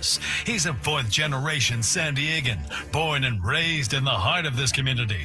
Passionate, opinionated, and always bringing you the real talk on your teams, your city, and everything in between. Braden totally knows his stuff. He's ready for the next step. That guy is good. Live and local, it's the Braden Surprenant Show. But I think Braden's one of the up-and-coming young stars in the media game in San Diego. Now, here's your host, Braden Surprenant. Already noon here on the Braden Surprenant Show. He's Frank Marchese. I'm Braden Surprenant. In about an hour, we're going to announce today's biggest fan. In about an hour, we're also going to give away tickets to Zach Bryant at Snapdragon Stadium on July 31st. Tickets at Ticketmaster.com. I do want to mention that all guests on 97 through the Fan join us on the David P. Shapiro Fan Hotline. David P. Shapiro, criminal defense attorneys, helping good people regain control of their future when charged with the crime. Since 2010, visit davidpshapirolaw.com. All right, Frank, you ready to play along? I am ready. All right, let's fix college football. Should we? Shall we? Sure. Shall we? There's a lot of things wrong with college football. There's a lot of things wrong with the college football playoff. I don't even want to look at the penultimate college football playoff rankings from last night because they're such a joke. Such a joke, dude. All of it is a joke. I got to look in. I don't even know. I can't even remember the guy's name on the some of the tweets that I saw last night on this particular case. I'm looking at. Let's see if I can find some of them. I might have sent. Maybe I sent it to you. I sent it to my friends. I can't remember. But there's enough national pundits in college football that are like, this is kind of stupid. You're like, yeah, it is stupid. It's always been stupid.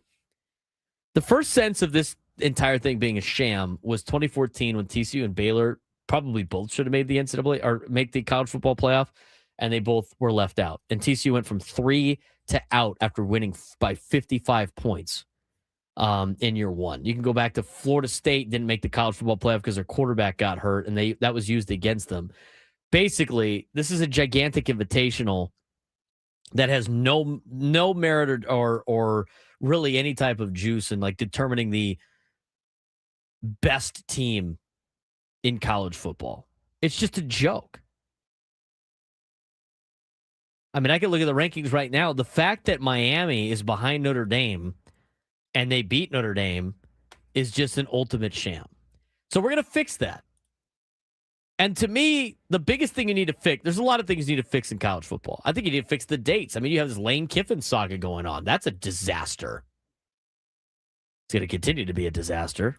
Did you see one of the things I had posted for the sports thread that we didn't get to today, sponsored by QC Connect? Charlie Weiss Jr.'s back. Charlie Weiss Jr. He's allowed to come back and coach. Signed with LSU. And they're allowing him to go back to coach Ole Miss during the playoffs. They lost most of the offensive coaches. Somebody's got to do it. That's just wild to me, how you signed the guy. He's under contract for LSU, but now you're allowing him to go back and coach a rival team. That just blows my mind. Everything about college football is 100%. Augie in the chat. It's like, from whose line is it anyway? The games are made up, but the points don't matter. Yeah, exactly. That's what college football is all about. It's all about the conversation of the blue bloods and TV ratings. I've never seen fan bases root for TV companies more than college football fans root for TV companies. So you got to fix the playoff. And to me, in order to fix the playoff, is you need the least amount of human involvement possible, because humans are biased and can be bought. Every human can be bought. And the committee is terrible at what they do. Actually, no, they're really good at what they do. They do what ESPN wants them to do, and that's get as many of the brand schools into the college football playoff as possible. And they use the nobody would watch Tulane play this school. I'm like, what are you talking about? And if that's what we're basing it on, why even play the games in the regular season? But instead of bitching, moaning, and complaining about college football. Let's fix it. And I'm going to do it. I'm going to backtrack everything. If I was the czar of college football, this is how I would do this thing, okay? We're going to start from the national championship and work our way backwards. I think the national championship every year should be on January 1st. And I think it should be at the Rose Bowl. Again, there's too much money on the line. This would never happen. I'm talking about, I've taken over college football. I am the commissioner of college football. And what I say goes. That's the game we're playing. And I don't care about feelings. I don't care about who's making money, who's not making money, who would then not make any money. This is about the betterment of college football. National championship, January 1st, every year at the Rose Bowl. By the way, the marketing would be phenomenal. Here's your free marketing big. All roads lead to the Rose Bowl. All roads lead to Pasadena and the Tournament of Roses. You're welcome, NCAA. You're welcome, College Football Playoff. You can keep that. I don't even need money for that. Go ahead. All roads lead to the Roses. I would like it, but I don't need it. I don't need it. I am sacrificing for the betterment of college football because I love the sport. Pasadena, January 1st, every year at the Rose Bowl, national championship. I would then make the semifinals the week before, but I'm not doing it on Christmas. No, I'm not. I'm not doing it on Christmas. I'm sure TV executives would love to have it on Christmas. I'm not doing it on Christmas. Semifinals are on December 19th. So if you make it to the national championship, you get a bye. Not really a bye, but you get an extra week off. December 19th, Cotton Bowl, Orange Bowl, college football semifinals. Quarterfinals the week before that. Play it on December 11th and December 12th at Fiesta Bowl, the Peach Bowl, the Sugar Bowl. Well, we're missing one because the Rose Bowl is the national championship, so I just put Vegas there. You know what? It could be whatever city. I don't really care. But you know what? Vegas seems right. Need one on the West Coast. Play it at SoFi. I don't care. Do whatever you got to do. Make it the LA Bowl. That's still up for debate. They'll be on December 11th and the 12th. Those 4 games. The week before that will be the second round of the college football playoff because I think there should be 24 teams in. We're going to get to that in a second. That would be played. Hold on. We got to address something in the chat here. Adam Paul putting in Notre Dame lost early, also didn't lose the teams they weren't supposed to. All games should matter. Right. But one of the teams that Notre Dame did lose to was a team that they've knocked out of the playoffs in Miami.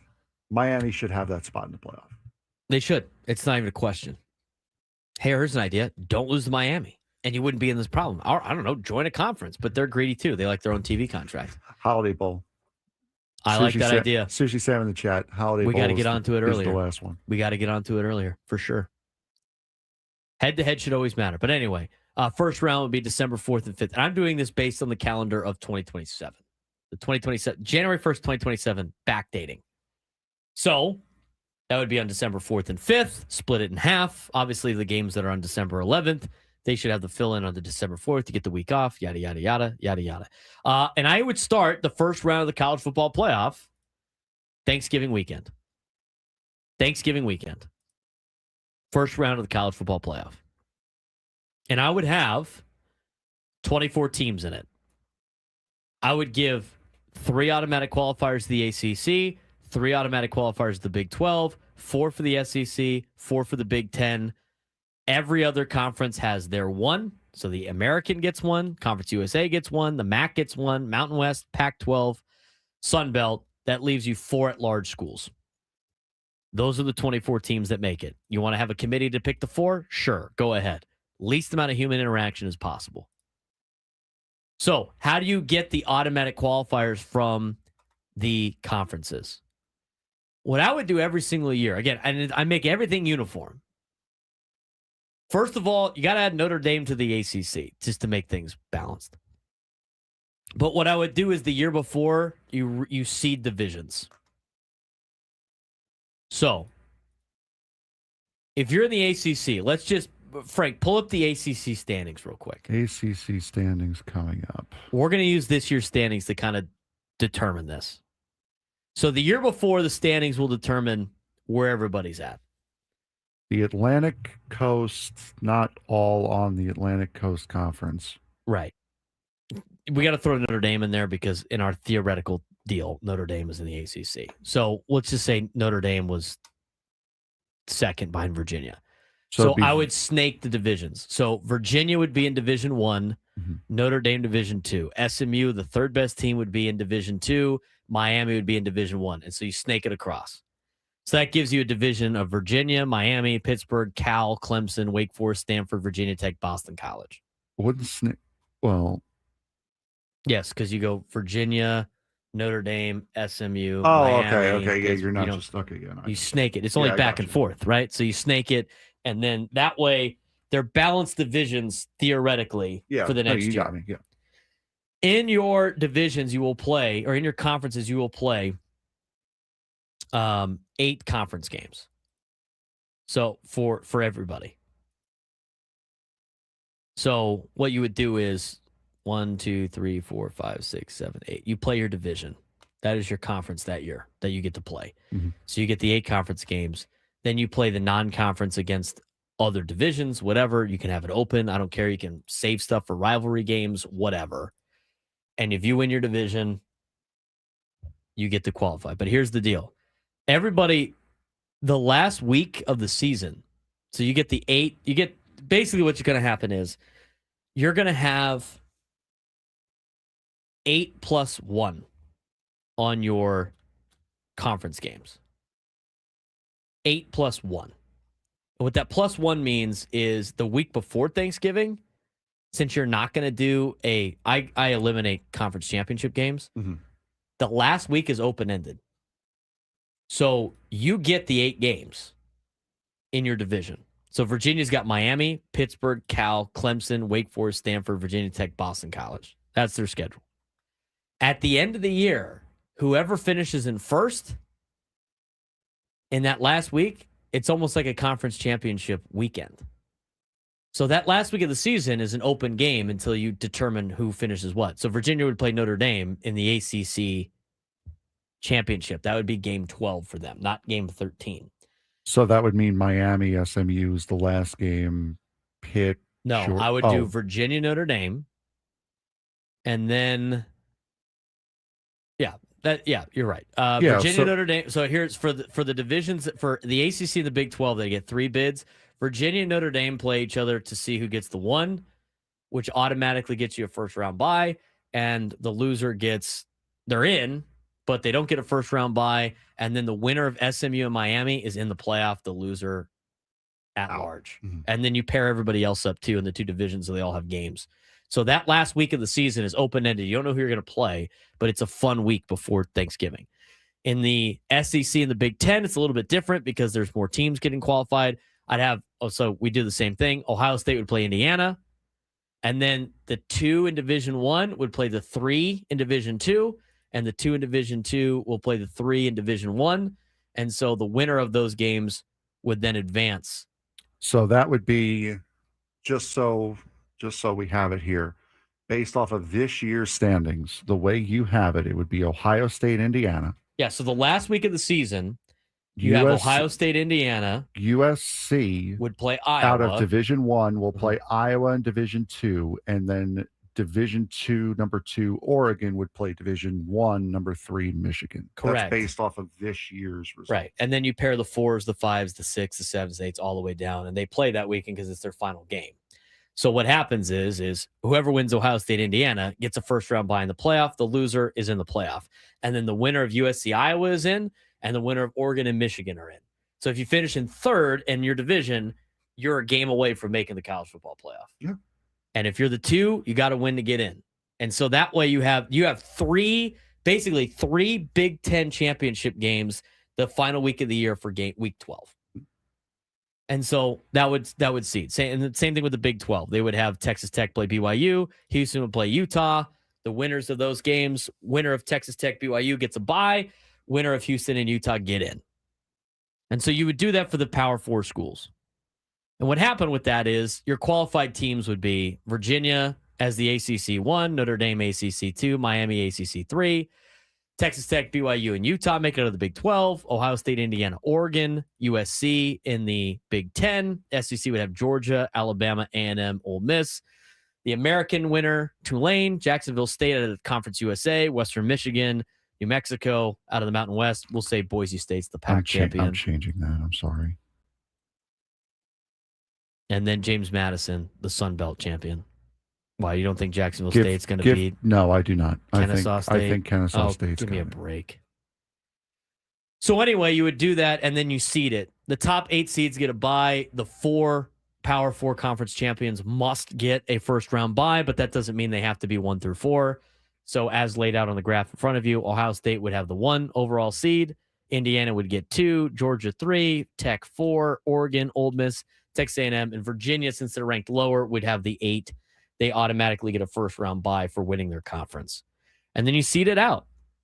You take the teams that have qualified, and then the committee picks the 4 at large, and then they seed the thing, and we go.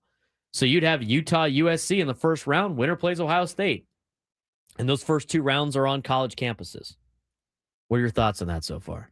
Go Aztecs in the chat. Does it matter who you played earlier in the conference? You're only going to be playing your division. Right. So like Texas Tech, the way you have it split is Texas Tech would play Houston, Arizona, K-State, TCU, Kansas, UCF, and then Oklahoma State. Correct. And then if you win that, you're taking on the winner of Division 2. Yes.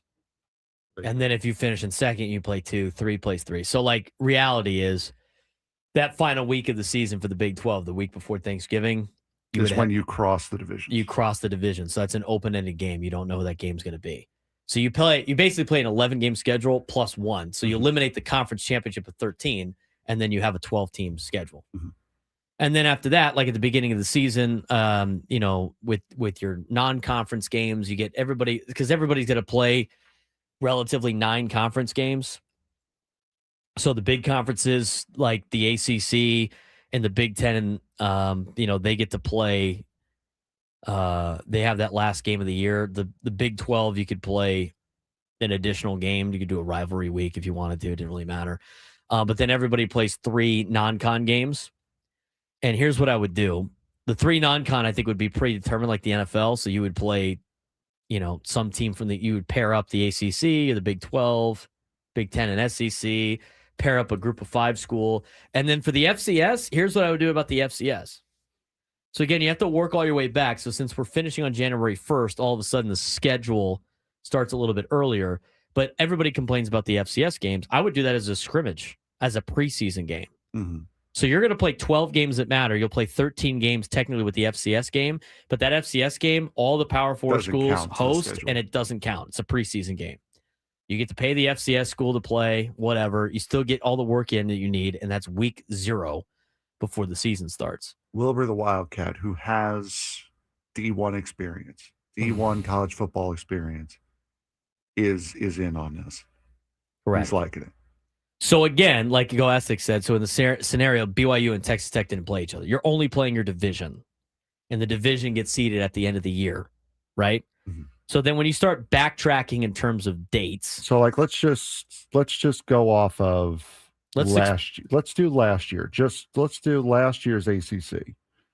So your divisions would be SMU would be Division 1, Clemson, Miami 2, Syracuse, Louisville 1, mm-hmm. Georgia Tech, Duke 2, Virginia Tech, Boston College 1, Pitt, NC State 2. So the divisions are going to change every single year based off of where you finish in the standings the year prior. Correct. 9, 10, 11, 12, 13, 14. And I'm going to give you 15 weeks to play those 12, 13 games. 12 games, whatever. You get multiple buys. So 15 weeks. 14. It should be 14 weeks to play 12 games. Or 11. Yeah, 12 games. 14 weeks to play 12 games. FCS week would be the first or second week of August. That'd be August 8th. Week 0 would be August 15th. And then the other thing, too, and I think Jake Waters brought it up yesterday, and I think it's very important, I'd go on the quarter system for this. So you start working your way back. They could start practicing in like July, whatever it is. And then in May, I would do National Signing Day. April would be spring ball. March would be the beginning of March would be the transfer portal window. I think the transfer portal window should open March 1st and go until March 21st. 20 days for the transfer portal window. In March on the quarter system. So when you start your spring semester on the quarter system, it starts March 25th, according to the UCs. So how about this? We got to get to break. If anyone in chat has any questions for Professor Surprenant over here, That's right. ask away in the chat, and we will get to all of your questions on the other side of the break. We do got to get the break. I also have a couple dates for you for coaching, transfer portal entry, coaching changes, and all that sort of stuff.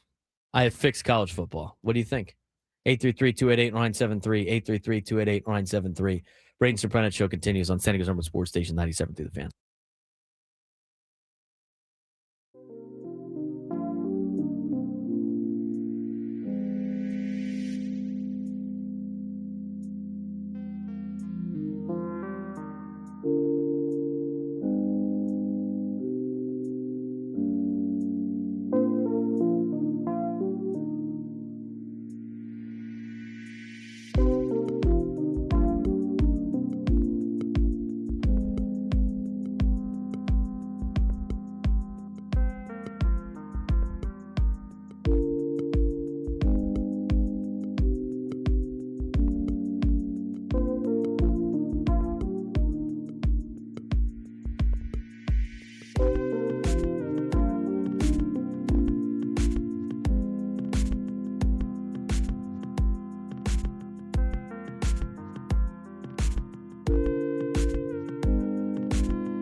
This holiday season, too many San Diegans will go hungry. Join 97 to the Fan and support the San Diego Food Bank. Donate food directly online through our Odyssey San Diego Food Fund, where every donation helps feed local families. Go to 97.3 thefansd.com/food fund and give today.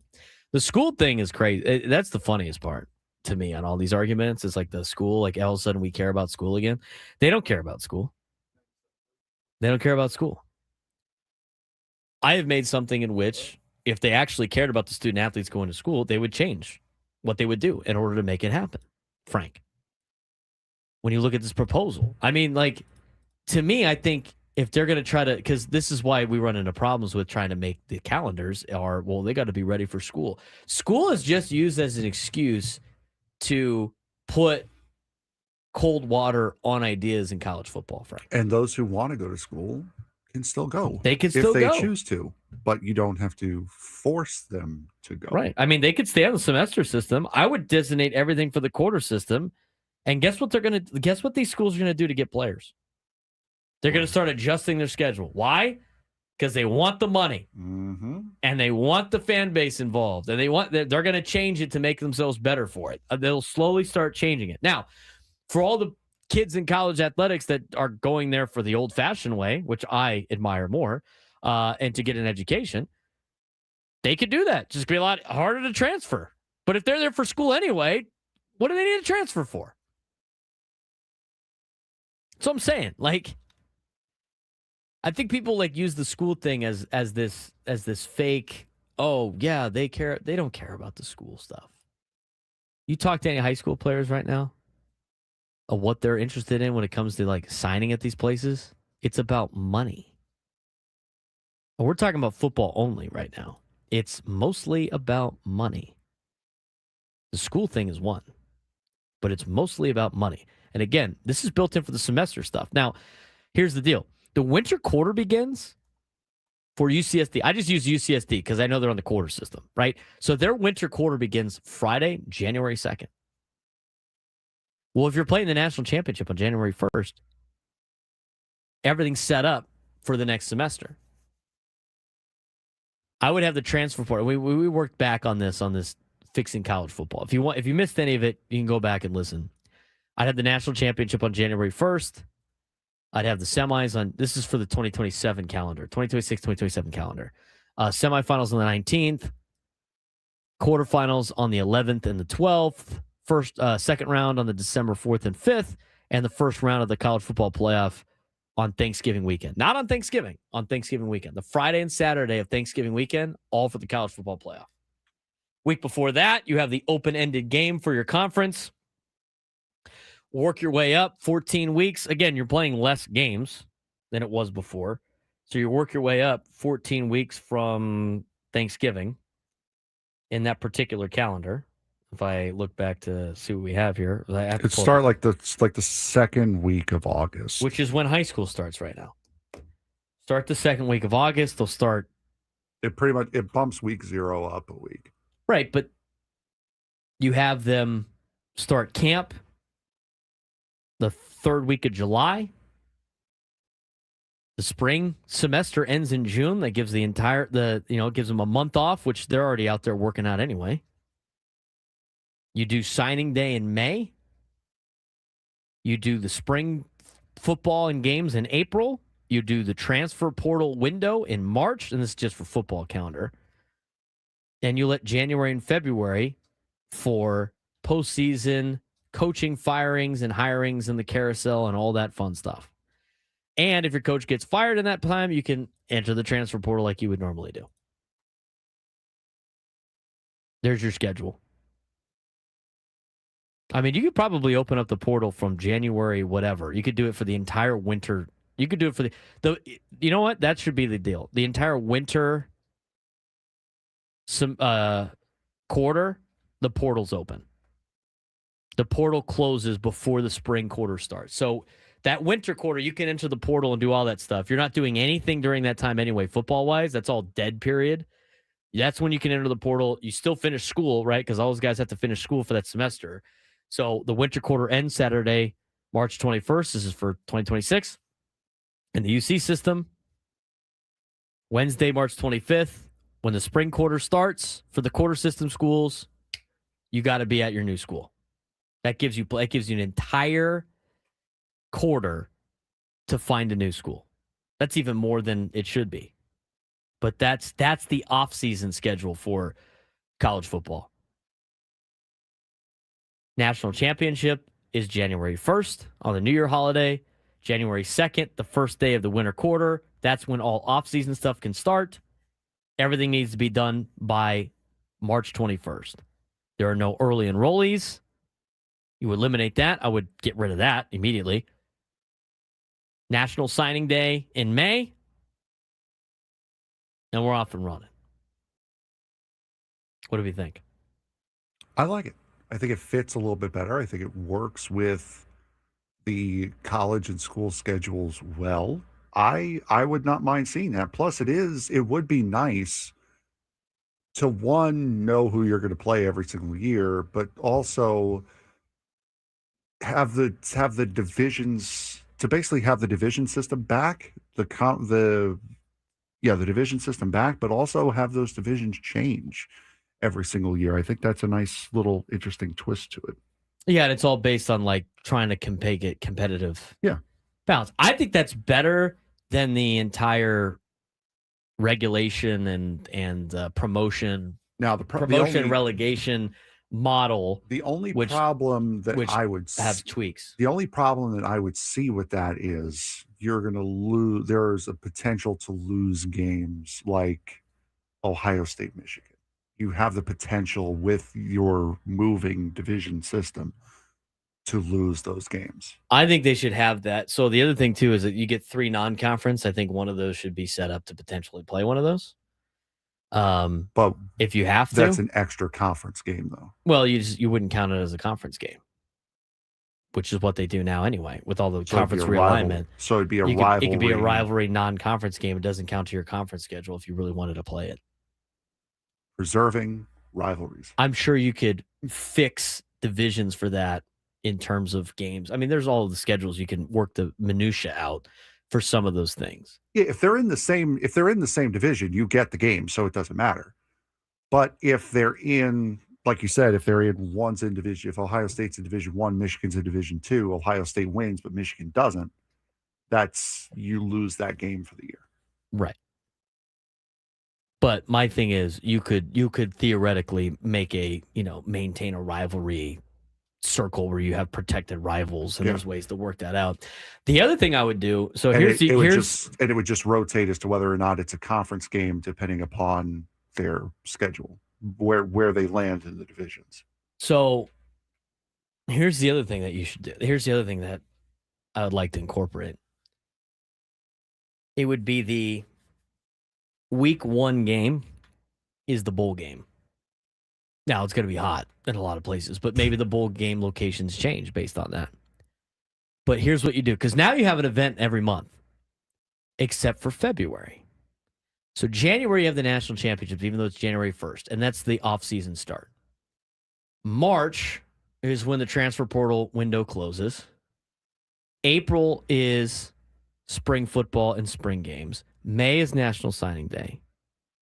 Okay. June, they got to be off anyway. July is when camp starts. August, September, October, all that stuff. I think in February, you do a TV show with ESPN or Fox or whatever. And the bowl games. The bowl selection. They draft opponents for their games. That's not bad. So you have the 40. How many bowl games are there right now? Bowl games. Like 30. There's a lot. Now, a lot of these are probably in like super hot places, but guess what? Everybody's playing in super hot weather most of the time anyway. There's a ton of bowl games. I can't even remember how many there are. But you get all the bowl games, right? And they do a draft. And it could be whatever order. Like it could just be the draft of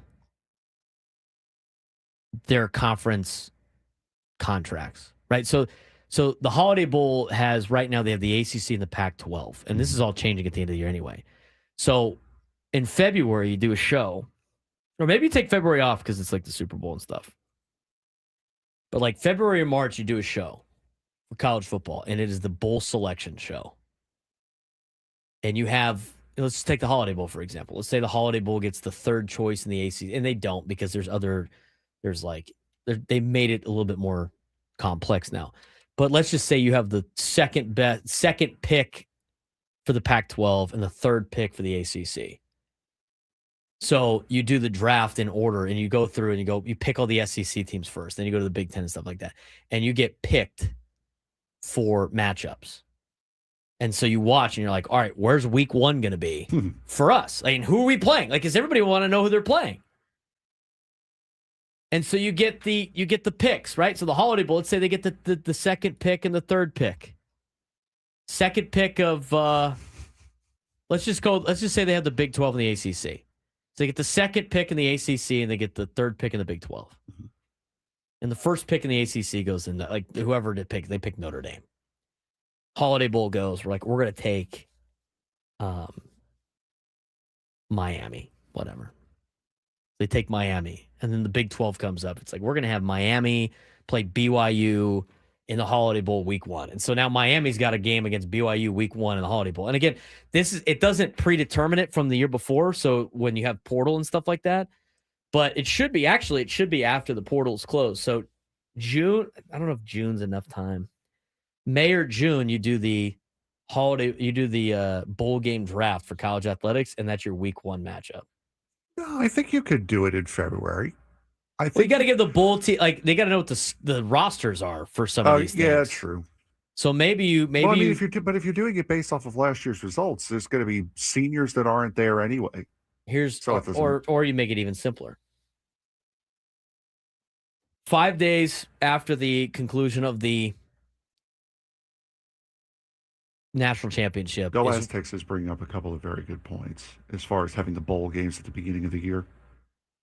There are plenty of places that have duplicate games, like the Mercedes-Benz Dome has several. Yeah, there's a lot of those that already have NFL games.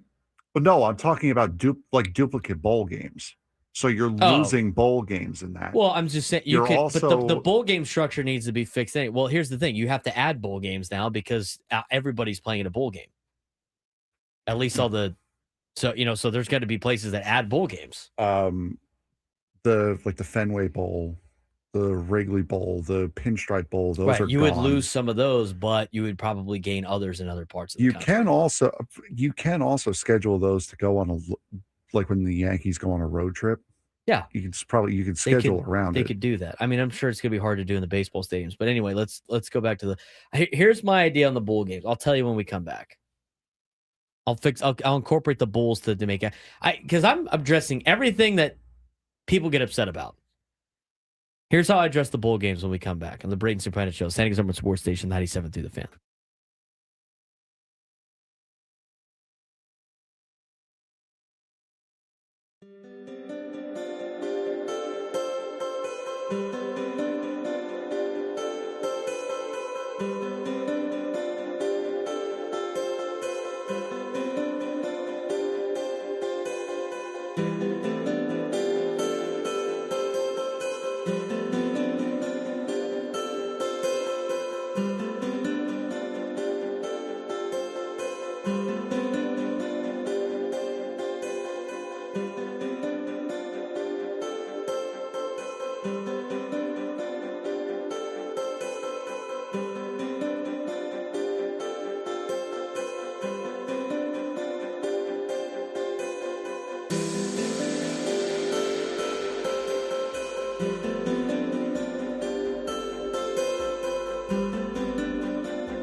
We need a contestant for a midday sports standoff. If you call in and take me down to some sports trivia, you would be qualified for a shot at our grand prize. 2 tickets to New Kids on the Block in Las Vegas on June 26th. A 2-night stay at Park MGM. And a $100 gas card. Calling all blockheads. New Kids on the Block just announced 2026 dates for their The Right Stuff Las Vegas residency at Dolby Live at Park MGM. Don't miss all of your favorite hits live in Las Vegas with New Kids on the Block, February to October 2026. Tickets on sale now at Ticketmaster.com. 833-288-1973. 833-288-1973. All right. Frank and I have fixed college football. You're welcome. You guys can pay me a ton of money now. I was going to say, yeah, we do want money for that. The all roses lead to that's our loss leader. We'll throw that in for you. Yeah, that one's for free. We'll throw that in for you. All right, let's just start the calendar. January 1st, national championship game. After that, you got the rest of the month of January to get your coaching hires done. Coaching firings, coaching hirings. I mean, you can fire a coach in the middle of the season if you would like, but you're not allowed to talk to other coaches or work on your hiring process until that window opens January 2nd through the end of January. In February is when the portal opens. I'm going to make this simpler, Frank. And February is the portal. It opens February 1st, and it closes February 28th. And if it's a leap year, tough S. It's still February 28th. We're not giving you an extra day. You get to March, and March is the bowl draft, where all the bowl games draft their matchups for first, second, third, whatever week. Maybe you make it later. Maybe you make it the last week before conference play, the bowl week. That's not a bad idea either, Frank, but I don't really care. That's part of the non-conference. That's in March. In April, you have spring football and the spring games. In May is National Signing Day. June, dead period. No contact, none of that stuff in June. July, you start practice after the 4th of July, middle of the week. Middle of August is the first game. You get the preseason game against the FCS team. Then you have 15 weeks to complete your 11+1 schedule. Start the college football playoff. Thanksgiving weekend.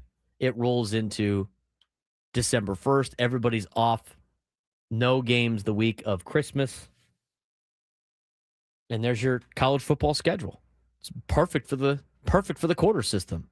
Now, here's the thing. As people have laid out, like Adam Paul in the chat, the unions get involved. They're not going to change their schedule. Well, guess what? The quarter system is going to benefit the college football teams. And guess what certain colleges are going to do, Frank? They're going to make some things happen exactly. to betterment their football team. You have to give them a reason. If you don't give them a reason, and of course, reason is substituted for money. If you don't give them a reason, they're not going to do anything. But I look at that, and like as a college football fan, I'm excited for that. Like, where's TCU going to play in the first week of the season or during the bowl week? Right? Oh, my God. TCU's playing You're right. Virginia in the first week, whatever it is. You're right. Unions don't care about college football. Which means those schools are going to suck. But they do care about money. They care about money. That's the thing.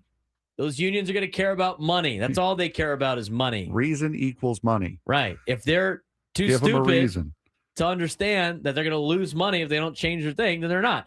There's going to be certain schools that change it. They're going to have an advantage, and then the pressure is going to be on to start changing schedules. Yes, I know. They're incompetent people.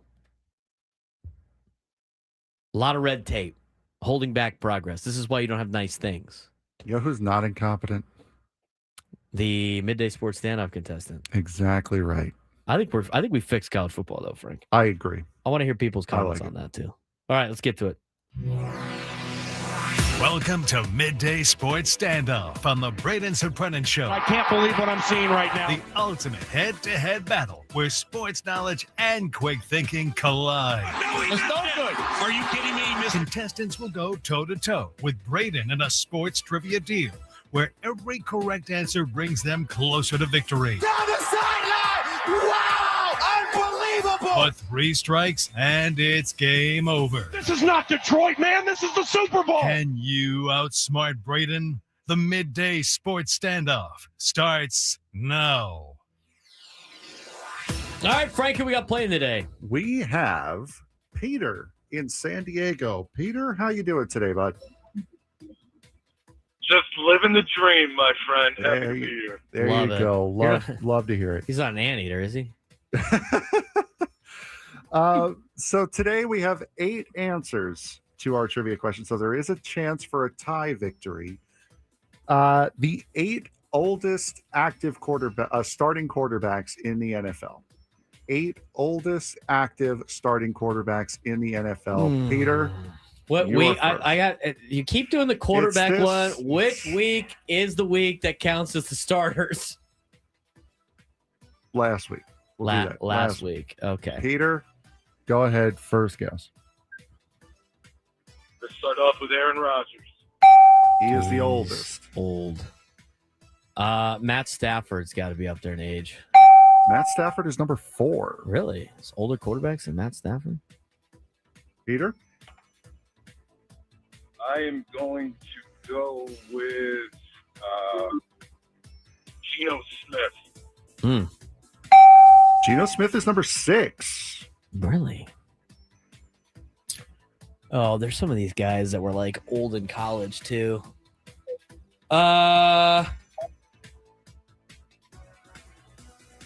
You tell me the ages of these guys? I did not write the ages down. No. I mean, That was Dak probably- Prescott was in college when I was in college. Dak Prescott, he's got to be one of the older players. Really? He's a Dak young Prescott guy. is number 10 on this list, I believe. Josh Allen was when I was in college. Peter, No, I got one. I'm going to go with Jacoby Brissett. Jacoby Brissett is number 7 on this list. So we've got 1, 4, 6, and 7 have been taken. I'm gonna go with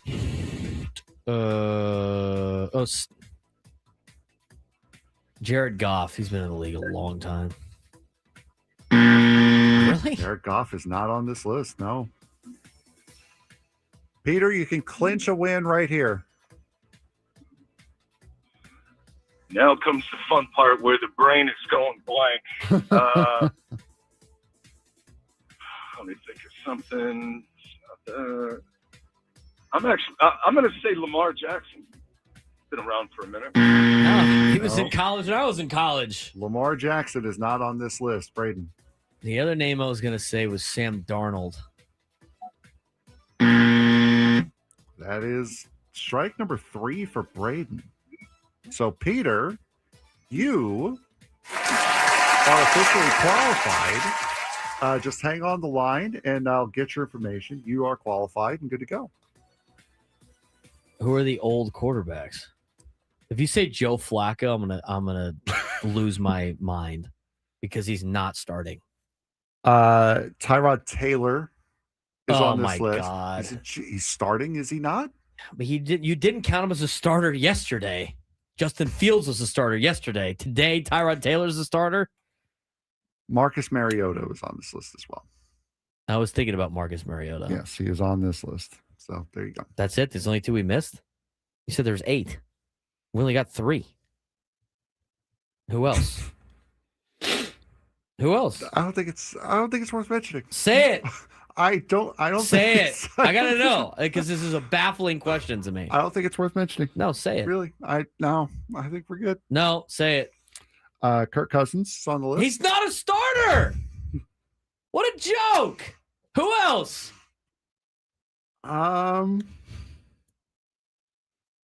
Like I said, I don't No, think it's, you got to tell me now. This is a joke. What are we doing? I don't think it's worth mentioning. Say it. Honestly, I really don't. Say it. It's in the chat. Is Joe Flacco on the list? Oh my God. I'm holding this under protest. What a joke. This is more of a joke than the college football playoff selection committee. That's why I asked starters. Like, what week are they starters? You can't say Tyrod Taylor's the They starter don't for the give Jets the week and that then they- not say Kirk Cousins. Hey, it's been a while.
Well, it's time for the biggest fan.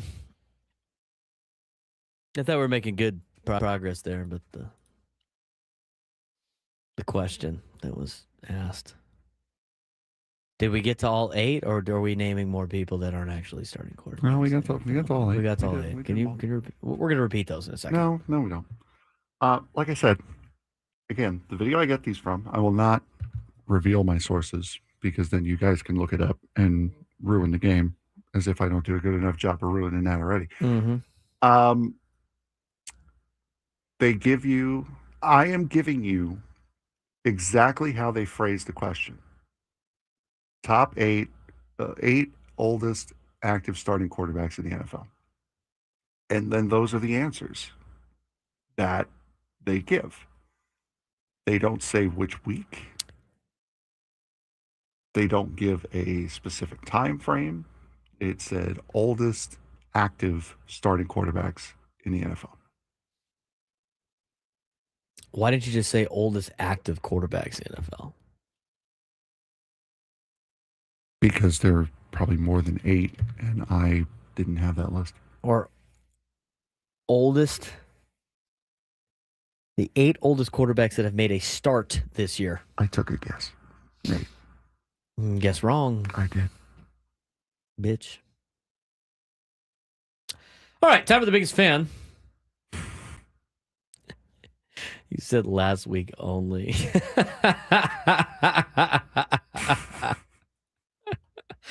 All right, time for the biggest fan. Congratulations to today's biggest fan, Chris Broomell. Broomell. Chris Broomell in Valley Center. Give us a call in the next 10 minutes at 833-288-0973, 833-288-0973, and you will qualify for our grand prize, 20 tickets for you and your friends for a night in our Odyssey Suite at a Padres game with all of the fan staff later this season. Catered by Spiro's Mediterranean Cuisine. Remember to register your name at 973thefansd.com/biggest fan. Chris Broomell in Valley Center. You are today's biggest fan. Adam Paul asked a good question in the chat. Why did you pick the question that was vague? You need multiple answers. It is a fair question. It is a really fair question. But I think we have all been traumatized by the Scrappy questions? No, by the which colleges have one letter in their logo questions. Those are the other ones that are on there a lot. That I kind of shy away from those now. How about this tweet? So would you rather have the somewhat vague give me the age of the quarterback, or would you rather have the which colleges have 2 letters in their primary logo? They're both not great. Thank you. Ty Hildenbrand. At this point, Pat Kraft's going to have to give away the Penn State job as part of a white elephant gift exchange. They are the butt of all jokes today. Actually, for the last couple of days. I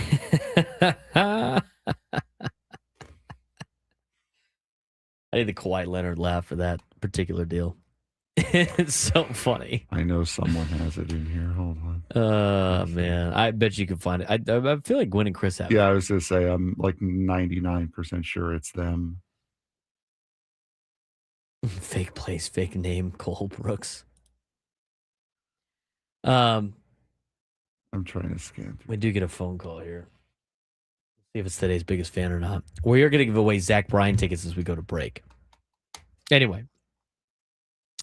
I do want to get to some NFL stuff here in the next hour or so. College football playoff rankings came out, and again, as mentioned before, like I didn't want to spend too much time on this just because it doesn't make a lot of sense.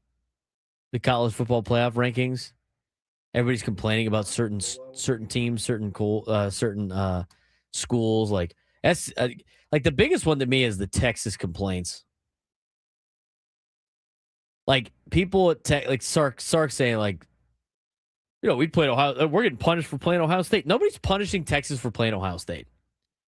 Texas is getting punished for losing to Florida, who has 3 wins and fired their head coach. Probably not the best. Losing by 4 scores. to Georgia. Like, Texas doesn't deserve to be in the college football playoff. I looked at, I put together the college football playoff and what it would look like in our new proposal, Frank. If you look at, this is what people complain about with the 2014 bracket. It's like, well, these schools don't deserve to be in there. It's too many teams. It's not too many teams. Everybody wins their conference they're in. And you look at all the other teams in the top, most of the teams in the top 25 are going to make the playoff anyway. Go pull up our bracket. Number 1 overall seed, Ohio State, would be hosting the winner of 16 versus 17, which would be Utah and USC. All those teams, you have an argument to be in the playoff. The 4 seed would be Texas Tech. Texas Tech would play the winner of Miami and James Madison. James Madison wins your conference. You're in the playoff. They could be one and done. Who cares? They might upset Miami. You never know. Oregon, the 5 seed, hosting the winner of BYU and Boise State. Are you kidding me? BYU, Boise State, Thanksgiving weekend at BYU, and the winner gets to play Oregon in the next round of the college football playoff. Then you got the Fiesta Bowl after that. It's fantastic. Texas hosts Tulane. Winner plays Georgia. Notre Dame hosts New Mexico. Winner plays Ole Miss. Alabama hosts Kennesaw State. Winner plays Texas A&M. Vanderbilt hosts Arizona. Winner plays Indiana. Who's upset with this? Who would not watch this? Virginia, as the 8 seed, waits the winner of Oklahoma hosting Western Michigan. Most of those teams in that week that everybody would be Western Michigan and James Madison and Kennesaw State probably going to lose anyway. Then you have great matchups the next round. You can have Ohio State hosting SC or Utah, Virginia versus Oklahoma, Texas Tech, Miami, Oregon, BYU, Georgia, Texas rematch, Notre Dame, Ole Miss, Texas A&M, Alabama, Arizona, Indiana, Vanderbilt, Indiana. Set up for good games and a good playoff. Be fun. In that particular scenario, go Aztecs. I have Notre Dame as a member of the the ACC. They'd be an ACC automatic qualifier in that particular deal. They'd also have the 11 seed. But you would have multiple schools being able to host in the first couple of rounds. Like the first round, you have schools like Utah hosting Oklahoma, Miami, BYU. And it sets up a path for schools like San Diego State to make the college football playoff. Would you be able to? I mean, could you think about like what this program would be like if they made the college football playoff? I mean, let's just because they'd be in the Pac-12. Okay? And that's what Boise State's representing in this hypothetical that we put together as we fixed college football last hour. Boise State would be the Pac-12 one. I mean, you could technically let's list San Diego State there as the Pac-12 one. Because, quite frankly, out of the new Pac-12, Frank, aren't they the best team at 9-3? They would be. So they would. It actually would technically be San Diego State. Let's put it from a San Diego State perspective. San Diego State in this deal wins the Pac-12. They make the college football playoff. They get seeded at 21, whatever. They play at BYU on Black Friday, and if they win, they play Oregon in the next round of the college football playoff. Anybody in San Diego care about that? I think people would care about that. Would you be more inclined to go to Aztec football games if they had a legitimate chance of making a playoff game? I mean, they had a legitimate chance of making a playoff game this year. Yeah, it was still kind of a pipe dream, though. It wasn't like they win the conference they're in. In a 2014 bracket where you would be inclusive on this, you make the college football playoff if you win the conference. People would be stoked. Could you imagine a situation where San Diego State would be able to host a playoff game, right? They get like the 16 seed, maybe. They have a good year. They get the 16 seed. They host USC. College football playoff game at Snapdragon Stadium. Winner goes plays Ohio State. I mean, come on. Be great. I want to see Duke win. I want to see Duke win the ACC this year. To get to a group of 5 schools in. It'd be fantastic. It'd be wonderful. Duke beats Virginia. Because Duke's not ranked in the college football playoff rankings. They won't be. They have 4 losses. They're not ranked in the AP rankings either. They shouldn't be. They have 4 losses. 5. Are they 7-5? They're 8-4, I thought.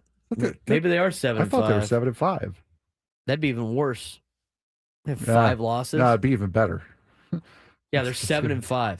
That's even worse. No, it's better. That's worse. Let's be honest, it's better. Yeah, I definitely want the chaos. Duke, can you imagine? Duke beats Virginia. Miami's going to have an aneurysm. You know they're going to complain. I mean, that's what needs to be fixed about this too. You're the ACC who got greedy with the stipulations for their conference championship game. Have a 7-5 team in it over ranked Miami, ranked Georgia Tech, who are 9-3 and 10-2 respectively, over 8-4 Pitt and 8-4 SMU. And we're talking about a Duke team, by the way. One of their 5 losses is to Tulane. Duke lost to Illinois, Tulane, Georgia Tech, UConn, and Virginia.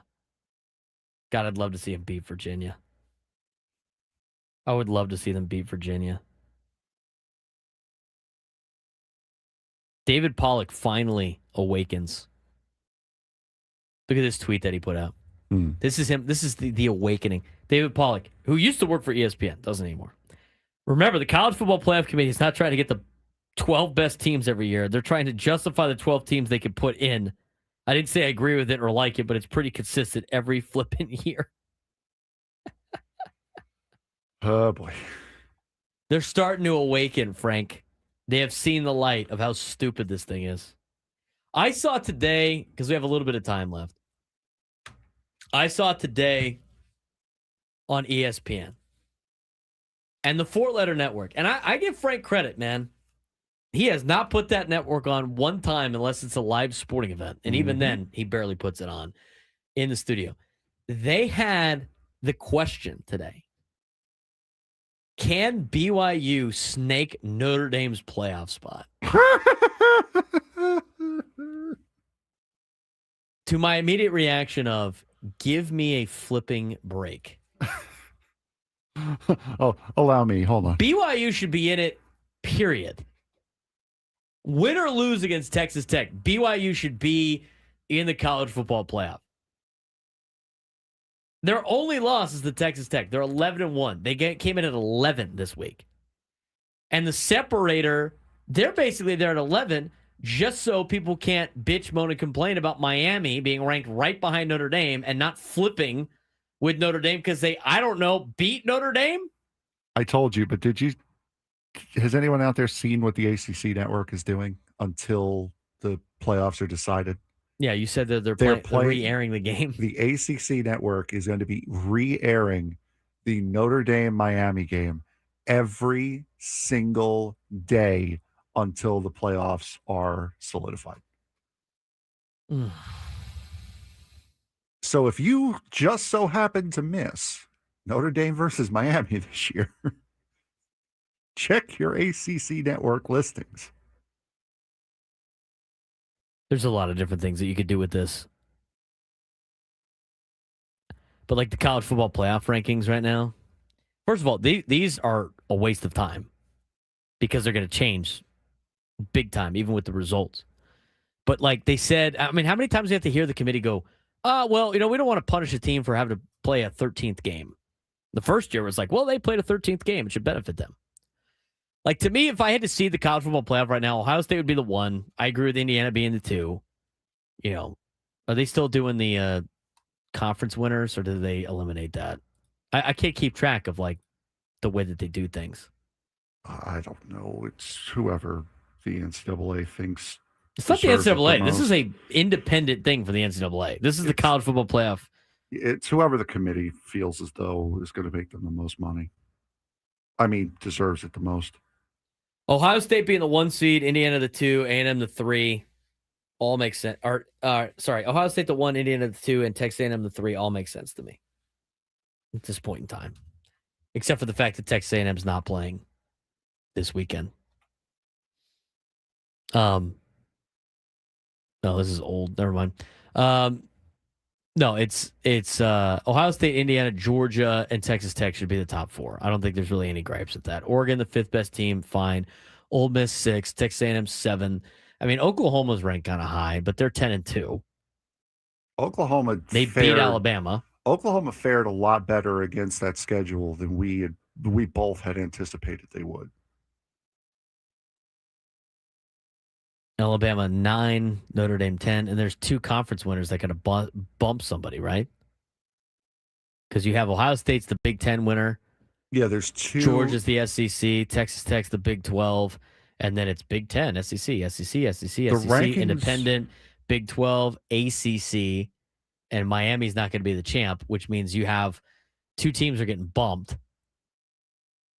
for the conference championship, which would be BYU and Miami at 11 and 12. Yeah, the rankings as they sit, I think it's important to note that the rankings as they sit are not going to be the rankings going forward because you have both Ohio State and Indiana getting a bye. Not possible because they're both one of them's going to lose. So that's immediately going to change. There's a lot of things with this I could that are see going Indiana to change. getting the 4 seed if they lose, or Ohio State, because they say they're not going to punish these guys for the 13th game until it's a team like Indiana who doesn't give them as much money as an Ohio State would. They just like make things up as they go. One of them was the whole now the head-to-head only matters if you're like ranked right behind each other. Oh, convenient knowing that Miami has BYU between them and Notre Dame. They just like justify the TV matchups that they want. And it's just utter nonsense. That's why I had to fix college football in the 12 o'clock hour. When we come back, do we have to fix the NFL officiating? Do they have a problem? Something I noticed in Sunday Night Football that actually I wasn't the only one that noticed. What was it? We'll talk about it when we come back on the Braden Surprenant Show. Settings number Sports Station 97 through the Fan.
All guests at 97 to the Fan. Join us on the David P. Shapiro Fan Hotline. David P. Shapiro, criminal defense attorneys, helping good people regain control of their future when charged with a crime since 2010. Visit davidpshapirolaw.com. All right, what did I find? What did I see on Sunday that might lead to a problem for the NFL? It's interesting. They had this in the Athletic the other day when it came to NFL and officiating. I don't think it's that big of a problem, but I did notice this on Sunday. So the Broncos and the Commanders are going to overtime on Sunday Night Football. And they do the coin toss. Now, does anybody actually know? I mean, I know this as a coach, but like, how many of you know the coin toss rules? I mean, before they took him out of the EA Sports games, the actual coin toss, I think everybody knew the coin toss rules. All right. Frank, you're the away team. You get to call heads or tails. Yes. Ding, dunk. What do you call? You get to What do you call? tails. All right, it's tails. All right, Frank, you won the toss. What would you like to do? Now, Frank has an option here. I could either He can kick, he can receive, he could defer to the second half, or he could pick what direction he's going. Yeah. What do you pick? I'm deferring. Okay, now, what that means is... I'm kicking off in the first half. No, you're not. Oh. What that means is Frank is picking at halftime what he wants to do. Oh, yeah. That is what deferring means. So he decides to, I don't want to pick this half. I'm picking next half. Not all people don't know that. They just assume that the guy's kicking. People also assume that if you kick in the first half, you get the ball in the second half. No, that's not true.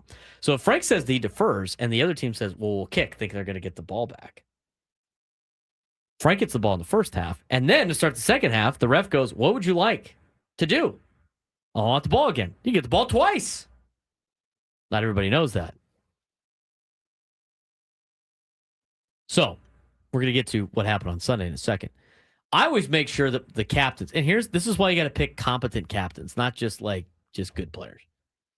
I always tell the captains for the game, if you make me kick off twice, we're going to have a massive problem. I'm going problem. to hurt you. And if the kid goes, what does that mean? Get out. Give me a kid that knows what's going on. Do not make me kick off twice. It's happened a handful of times. I remember playing flag football. It was the first year I ever played football.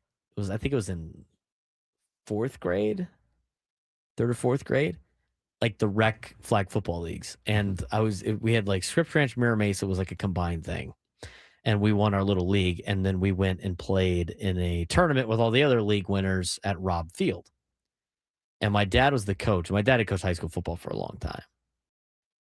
And nobody ever picked defer. It would like kick or receive. I remember, it's the only team I remember playing against. It was the PB Lightning or something like that. Something dumb. And I go out there for the coin toss, me and this other kid. And my dad said, tell the ref you're going to defer. And I was like, what does that mean? Just if we win, say defer. Just do it. I was like, okay. And so I go out there, they do the coin toss. We win. And I just said defer, thinking, I hope I said that right. I didn't know what that meant. Differ? We defer. In a lot higher pitched voice than I have now. And the ref said, okay. And then it goes to the PB Lightning. They decided to not pick. What do you want to do? And so the kid, super stoked, says, we'll kick. They're going to get the ball and start the second half. So they kick off. We get the ball. And then at halftime, the ref goes up to my dad. He's like, what do you want? He's like, we want the ball. We got the ball twice. And the kids on the PB Lightning team had no idea why they had to kick off twice. Now, here's what happened on Sunday night during overtime. You only get to pick one thing. So the Commanders won the toss, and they got to pick. Kick, receive. You can't really defer in overtime. Or which direction are you going to face? And the Commanders punter, I think it was, said, we're going to kick that way. And you can see the ref. He's like, so you want to kick? We'll kick that way. Can't really do that. And the Broncos didn't even challenge it. They just walked off the out of the coin toss. And so the Commanders got to kick. They got to pick what they got to do and the direction they got to do it. So here's what happens. The official, so Clark hesitates, but ultimately the head official hesitated, but ultimately allows the Commanders punter to pick both things. Bo Nix and the Broncos captains do not challenge the ruling. Broncos get the ball and the direction, an advantage they shouldn't have received from Washington's massive mistake. Broncos score a touchdown and win after stopping the Commanders' 2-point try. This has been a trend. The Giants and the Lions last week. Russell Wilson, yes. Russell Wilson did the overtime coin toss for the Giants. Makes both choices. Giants incorrectly keep direction and possession. Lions take the ball first anyway and win it in overtime.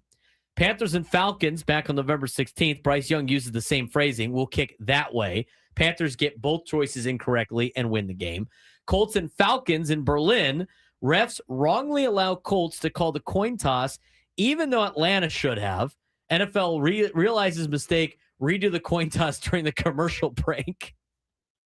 Oh, for God's sake. NFL has not commented on the repeated errors when it comes to the overtime coin toss and the regular coin toss. Why does this matter? Overtime rules are already confusing. In the new rules, both teams do get to possess the ball, even if the first team scores a touchdown. Teams are still debating whether it's smarter to take the ball first or kick and get the second possession advantage. Direction does matter a lot, though. In late season games with wind and frozen turf and snow, direction can be as important as possession. Officials are giving teams illegal advantages. Incorrect combined choices. Teams are getting both possession and direction, which rules forbid. Competitive integrity issues are at play here. Multiple games have had overtime procedures handled incorrectly. NFL risks a playoff impact and controversy if this continues. Are these mistakes deciding games, and could one decide a playoff spot? Here's my question to you, Frank. Do we think this is a problem? Yes. In the regular season, even though it's not like it, or do we think it doesn't matter? No, it matters. You need to enforce the rules. I don't care. It's not, those kind of rules are not up for interpretation. And if the players are not aware of what they are doing, whether it be Washington calling both or Denver not picking up on it and saying anything and walking off, it is on the official to go, well, no, wait, you come back. You can't do that. One or the other. And next time, if someone does that to you, you have to call them out on it, because if the official's not listening, that's not allowed. The official also needs to be in the position of educator in that spot. So yes, it does matter, because with how close games are and how close the competition is in the NFL, yeah, any loss that is caused because of that can make a big impact on a team's season. The thing is, with a lot of these things happen during the regular season. I think it's a broader issue and nobody cares. And then because it's regular season games, and then you get to the playoffs and they're making the same mistakes and for a lot of different rules. And then all of a sudden it's a massive problem. Mm-hmm. But this has been the case the entire year. And then it finally catches up to you in the playoffs. We've seen that with pass interference calls. We've seen that with all these other things. And you know what people say? They'll put it in the ref's hands. And then it's a playoff game and they massively screw up. And then it's, oh, well, this isn't fair. They got to be able to fix these problems at the beginning. The coin toss fiasco is hilarious to me, that this is still a problem at the professional level. The coin toss rules are very simple, Frank. Yes. Do you want to kick or do you want the ball? Do you want to pick later or do you want to pick a direction? It's not rocket science. It's pretty simple. But it's not just the refs. The other teams are not even protesting it. They're like, all right, whatever. If you're the Broncos and you wanted the ball and go that way anyway, you're like, oh, sick, thanks. Appreciate it. It's ridiculous how, like I just saw in the chat, the officials don't know the rules.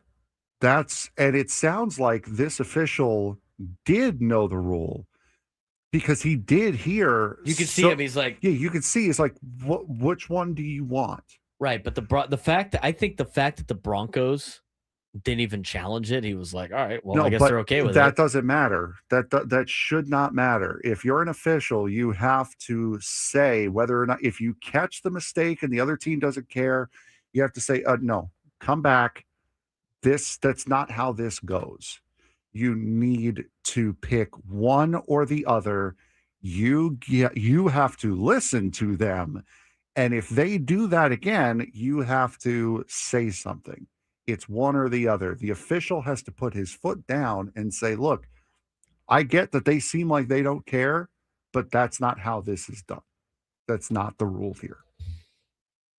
Got to be able to. It's just, they're simple Vocalize rules. Simple. It's like, hey, you can't go anywhere yet. Which way do you want the ball? Get back here. You can't assume that that's the way they wanted. Maybe that was the case. Maybe that's the way they wanted to go, but they can't assume it. Week 13 is done. Getting ready for week 14. We're going to overreact to the results of week 13 to finish up the show, the National Football League, here on the Braden Surprenant Show, San Diego Sports Station 97 through the Fan.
Yeah, final segment of the show. Good time for the Blink-182 rejoin. That's the first time that's happened in a while. In a while. You're right. Nate in the chat. Browns or Bills for Eliminator? Bills got the Bengals at home, but Cincinnati's got Joe Burrow back. Browns against the... oh, God. Are those the only teams you have, Nate, or can you pick anybody? Once I get that answer, I'll let you know. Let's overreact to Week 13, shall we? I believe we should in just a moment here. Hold on. It's there we go. All right, Week 13 was fun. It was. It was a lot of fun to watch. Thursday was probably more fun. I agree. The Buccaneers snapped a 3-game losing streak with a key win over the Cardinals to move to 7-5, but their lead in the division tightened after the Panthers pulled off a major upset against the red-hot Los Angeles Rams. Carolina. The China Panthers? Yes, the China Panthers. Carolina's win improves them to 7-6, bringing them within half a game of Tampa Bay. Despite their inconsistent season, the Panthers' strong performances, highlighted by a dominant run of games where they win the coin toss, and forcing 3 Matthew Stafford turnovers, shows they could be ready to challenge the defending division champions down the stretch. Buy or sell? The Week 18 game between the Panthers and Bucks will decide the NFC South. I'm leaning towards I'm gonna buy that in a second. Let's. I'm looking at the remaining schedules. I mean, they both got lousy teams to play. Most notably, just in the division. Please stop. What a flub by you. And everyone thought the owners wanted to move to London. Frank has inside knowledge that the Panthers are going to China. The Week 18 game. I mean, they play each other Week 16 too. So, where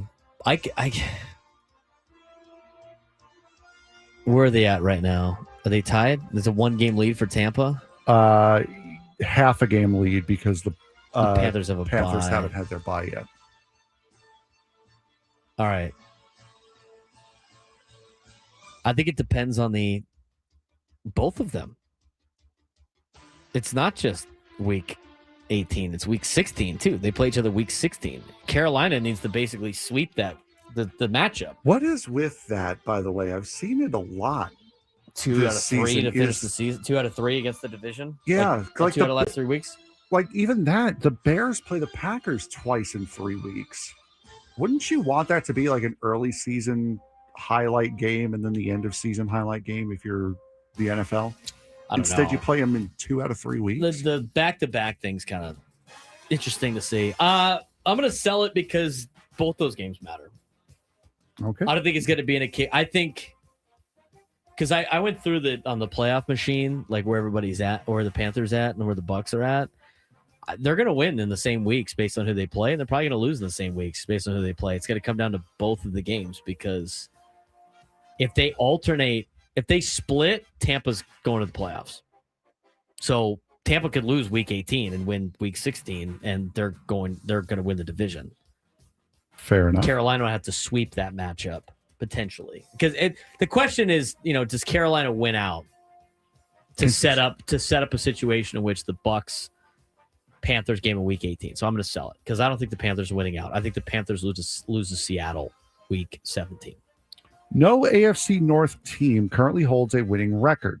Week 13 began with the Bengals upsetting the Ravens, boosting Cincinnati to 4-8 in Joe Burrow's return, and dropping Baltimore to 6-6. The Steelers briefly held sole possession of first place, but it fell to 6-6 after an ugly loss against the Bills. Now the Ravens and Steelers are tied atop the division at 6-6, with the Bengals just 2 games behind, keeping the race surprisingly tight despite the struggles across the division. Buy or sell? The AFC North champion will have a losing record. I will buy that because I think they're all going to go 8-9. I think they're all going to go 8-9 to finish the season. I went through this the other day. I mean, based on the schedules and picking honestly, I think they're all gonna. I think they're all gonna go 8-9. And if they tie, Cincinnati goes to the playoff. You know what? They might go 9-8. It's gonna be close. They might go 9-8. I think on a couple of reaches, but if they all go 8-9, Cincinnati's going to the playoffs. I'm gonna buy that. I think they're all gonna go 8-9 to finish the year. I think Cincinnati's gonna have a resurgence. I mean, Cincinnati in their last couple of games, they got Buffalo. If they could beat Buffalo, maybe they don't. Maybe they don't beat Buffalo, but they can beat Buffalo. And I look at the Ravens. I don't think the Ravens are going to beat the Patriots. You're going to have Cincinnati, Baltimore, and Pittsburgh all at 8-9. I think Cincinnati goes 4-1. I think Baltimore goes 2-3. I think Pittsburgh goes 2-3 to finish the season. And I think the AFC North champion will have a losing record, and it's going to be the Cincinnati Bengals as the 4th seed. It's again, you just love the chaos of the teams that shouldn't be in there but have to be because of the thing. I thought it was going to be the Ravens, but the way that the Bengals showed up, might be changing my tune. But I don't think it's going to be the Steelers. I'll tell you that. So you say Mike Tomlin has his first? Yeah, he is. He's going to have a first losing season. It's going to be Aaron Rodgers' fault. We'll get to hear what's going on in Baltimore this time next week. Quoth the Raven, nevermore. Nevermore. All right. Week 13 was tough for both the Chiefs and the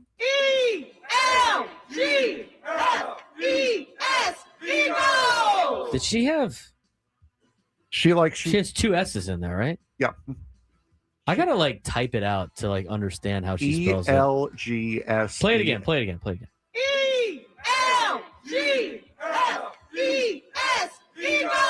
It's like that first S, she realizes she messed up. She said ELGSES. Yeah. Elgsis. Like I said, the first S, she realizes she messed up. It could be Spanish, like El Ses with the G being silent. ELGSES. That's frightening. All right, moving on. Kansas City fell to 6-6 after losing to Dallas, leaving them outside the AFC playoff picture, likely ending their 9-year division title streak. The Chiefs now face a steep path to reach the postseason. Meanwhile, the Eagles were dominated by the Bears, dropping to 8-4, but they remain at the top of the NFC East, a game and a half ahead of Dallas, and appear on track to make the playoffs with a chance to break their 20-year streak without a repeat division title. Buy or sell, neither of last season's Super Bowl contenders will be back there this year. I'm buying that for sure. The Eagles aren't going to make it, neither the Kansas City Chiefs. Chiefs might not even make the playoffs, as you said. The Eagles aren't making the Super Bowl. They look bad the last couple times. Mm-hmm. They're not making it. They might not even win their division. The Cowboys are a game and a half back with the fact that they have the tiebreaker on Philadelphia if they finish the season. If Philly and Dallas tie at the end of the year, Dallas wins the tiebreaker. They might not even win their own division. They're not making the Super Bowl. Neither is Kansas City. I'm totally buying that. That is not an overreaction. No, absolutely not. I thought that was kind of common knowledge, but anyway. Apparently not. Lamar Jackson has 2 years remaining on his 2023 extension, is scheduled to earn $52 million per season, though only $29 million of it is guaranteed. While his deal makes him the highest paid quarterback at the time, several quarterbacks have since surpassed him. This season, Jackson and the Ravens have struggled with injuries and inconsistent play.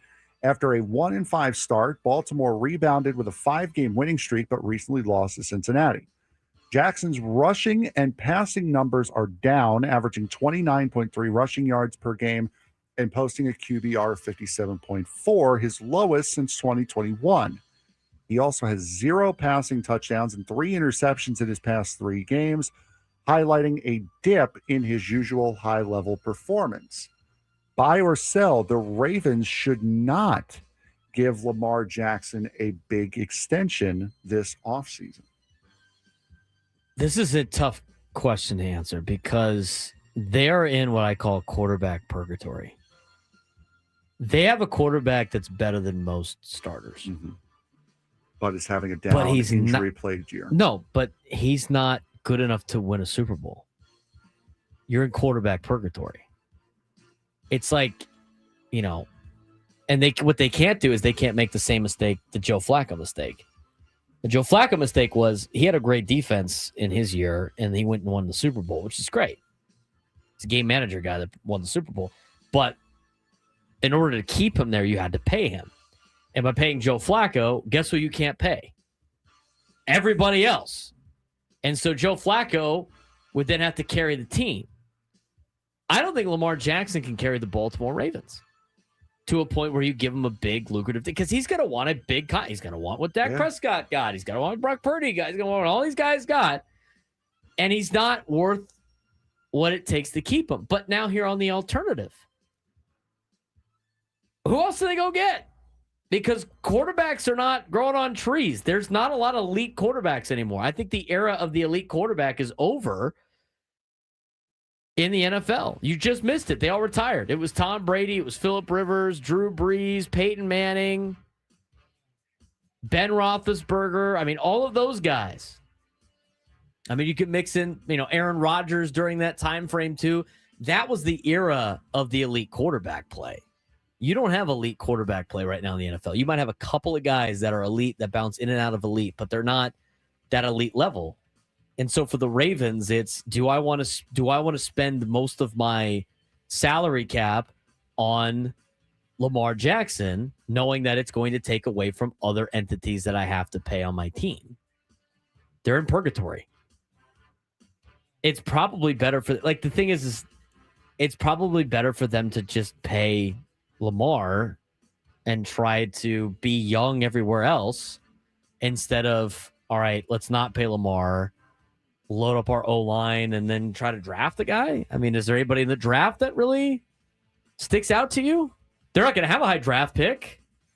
There's nobody on the open market that's going to be worth something more than Lamar. That's a tough spot. You don't want to be in quarterback purgatory. So the question, should they not? What was the question again? The Ravens shouldn't give Lamar Jackson a big contract extension? Correct. I'm gonna sell that because he's probably better than the alternative, but that doesn't mean it's a good move. We've got like 15 seconds before the end of the show here. Basically, buy or sell the Dallas Cowboys make the playoffs. I buy it. Well, there you go. I think they win the division. That's how you wrap up a show quickly. I think they win the division. Let's see how they do against the Lions tomorrow. Got Thursday Night Football tomorrow. That's a good game. Both teams are playing for their playoff lives. Nate, I'd go with the Browns over the Titans for you. Survivor pick based on the teams that you have. Although that game scares me. For Frank Marchese, I'm Braden Surprenant. This has been the Braden Surprenant Show. Thanks again for joining us. We fixed college football in the noon hour. What do we do tomorrow? Never know. Fix a lot of problems. Quinn and Chris going up next.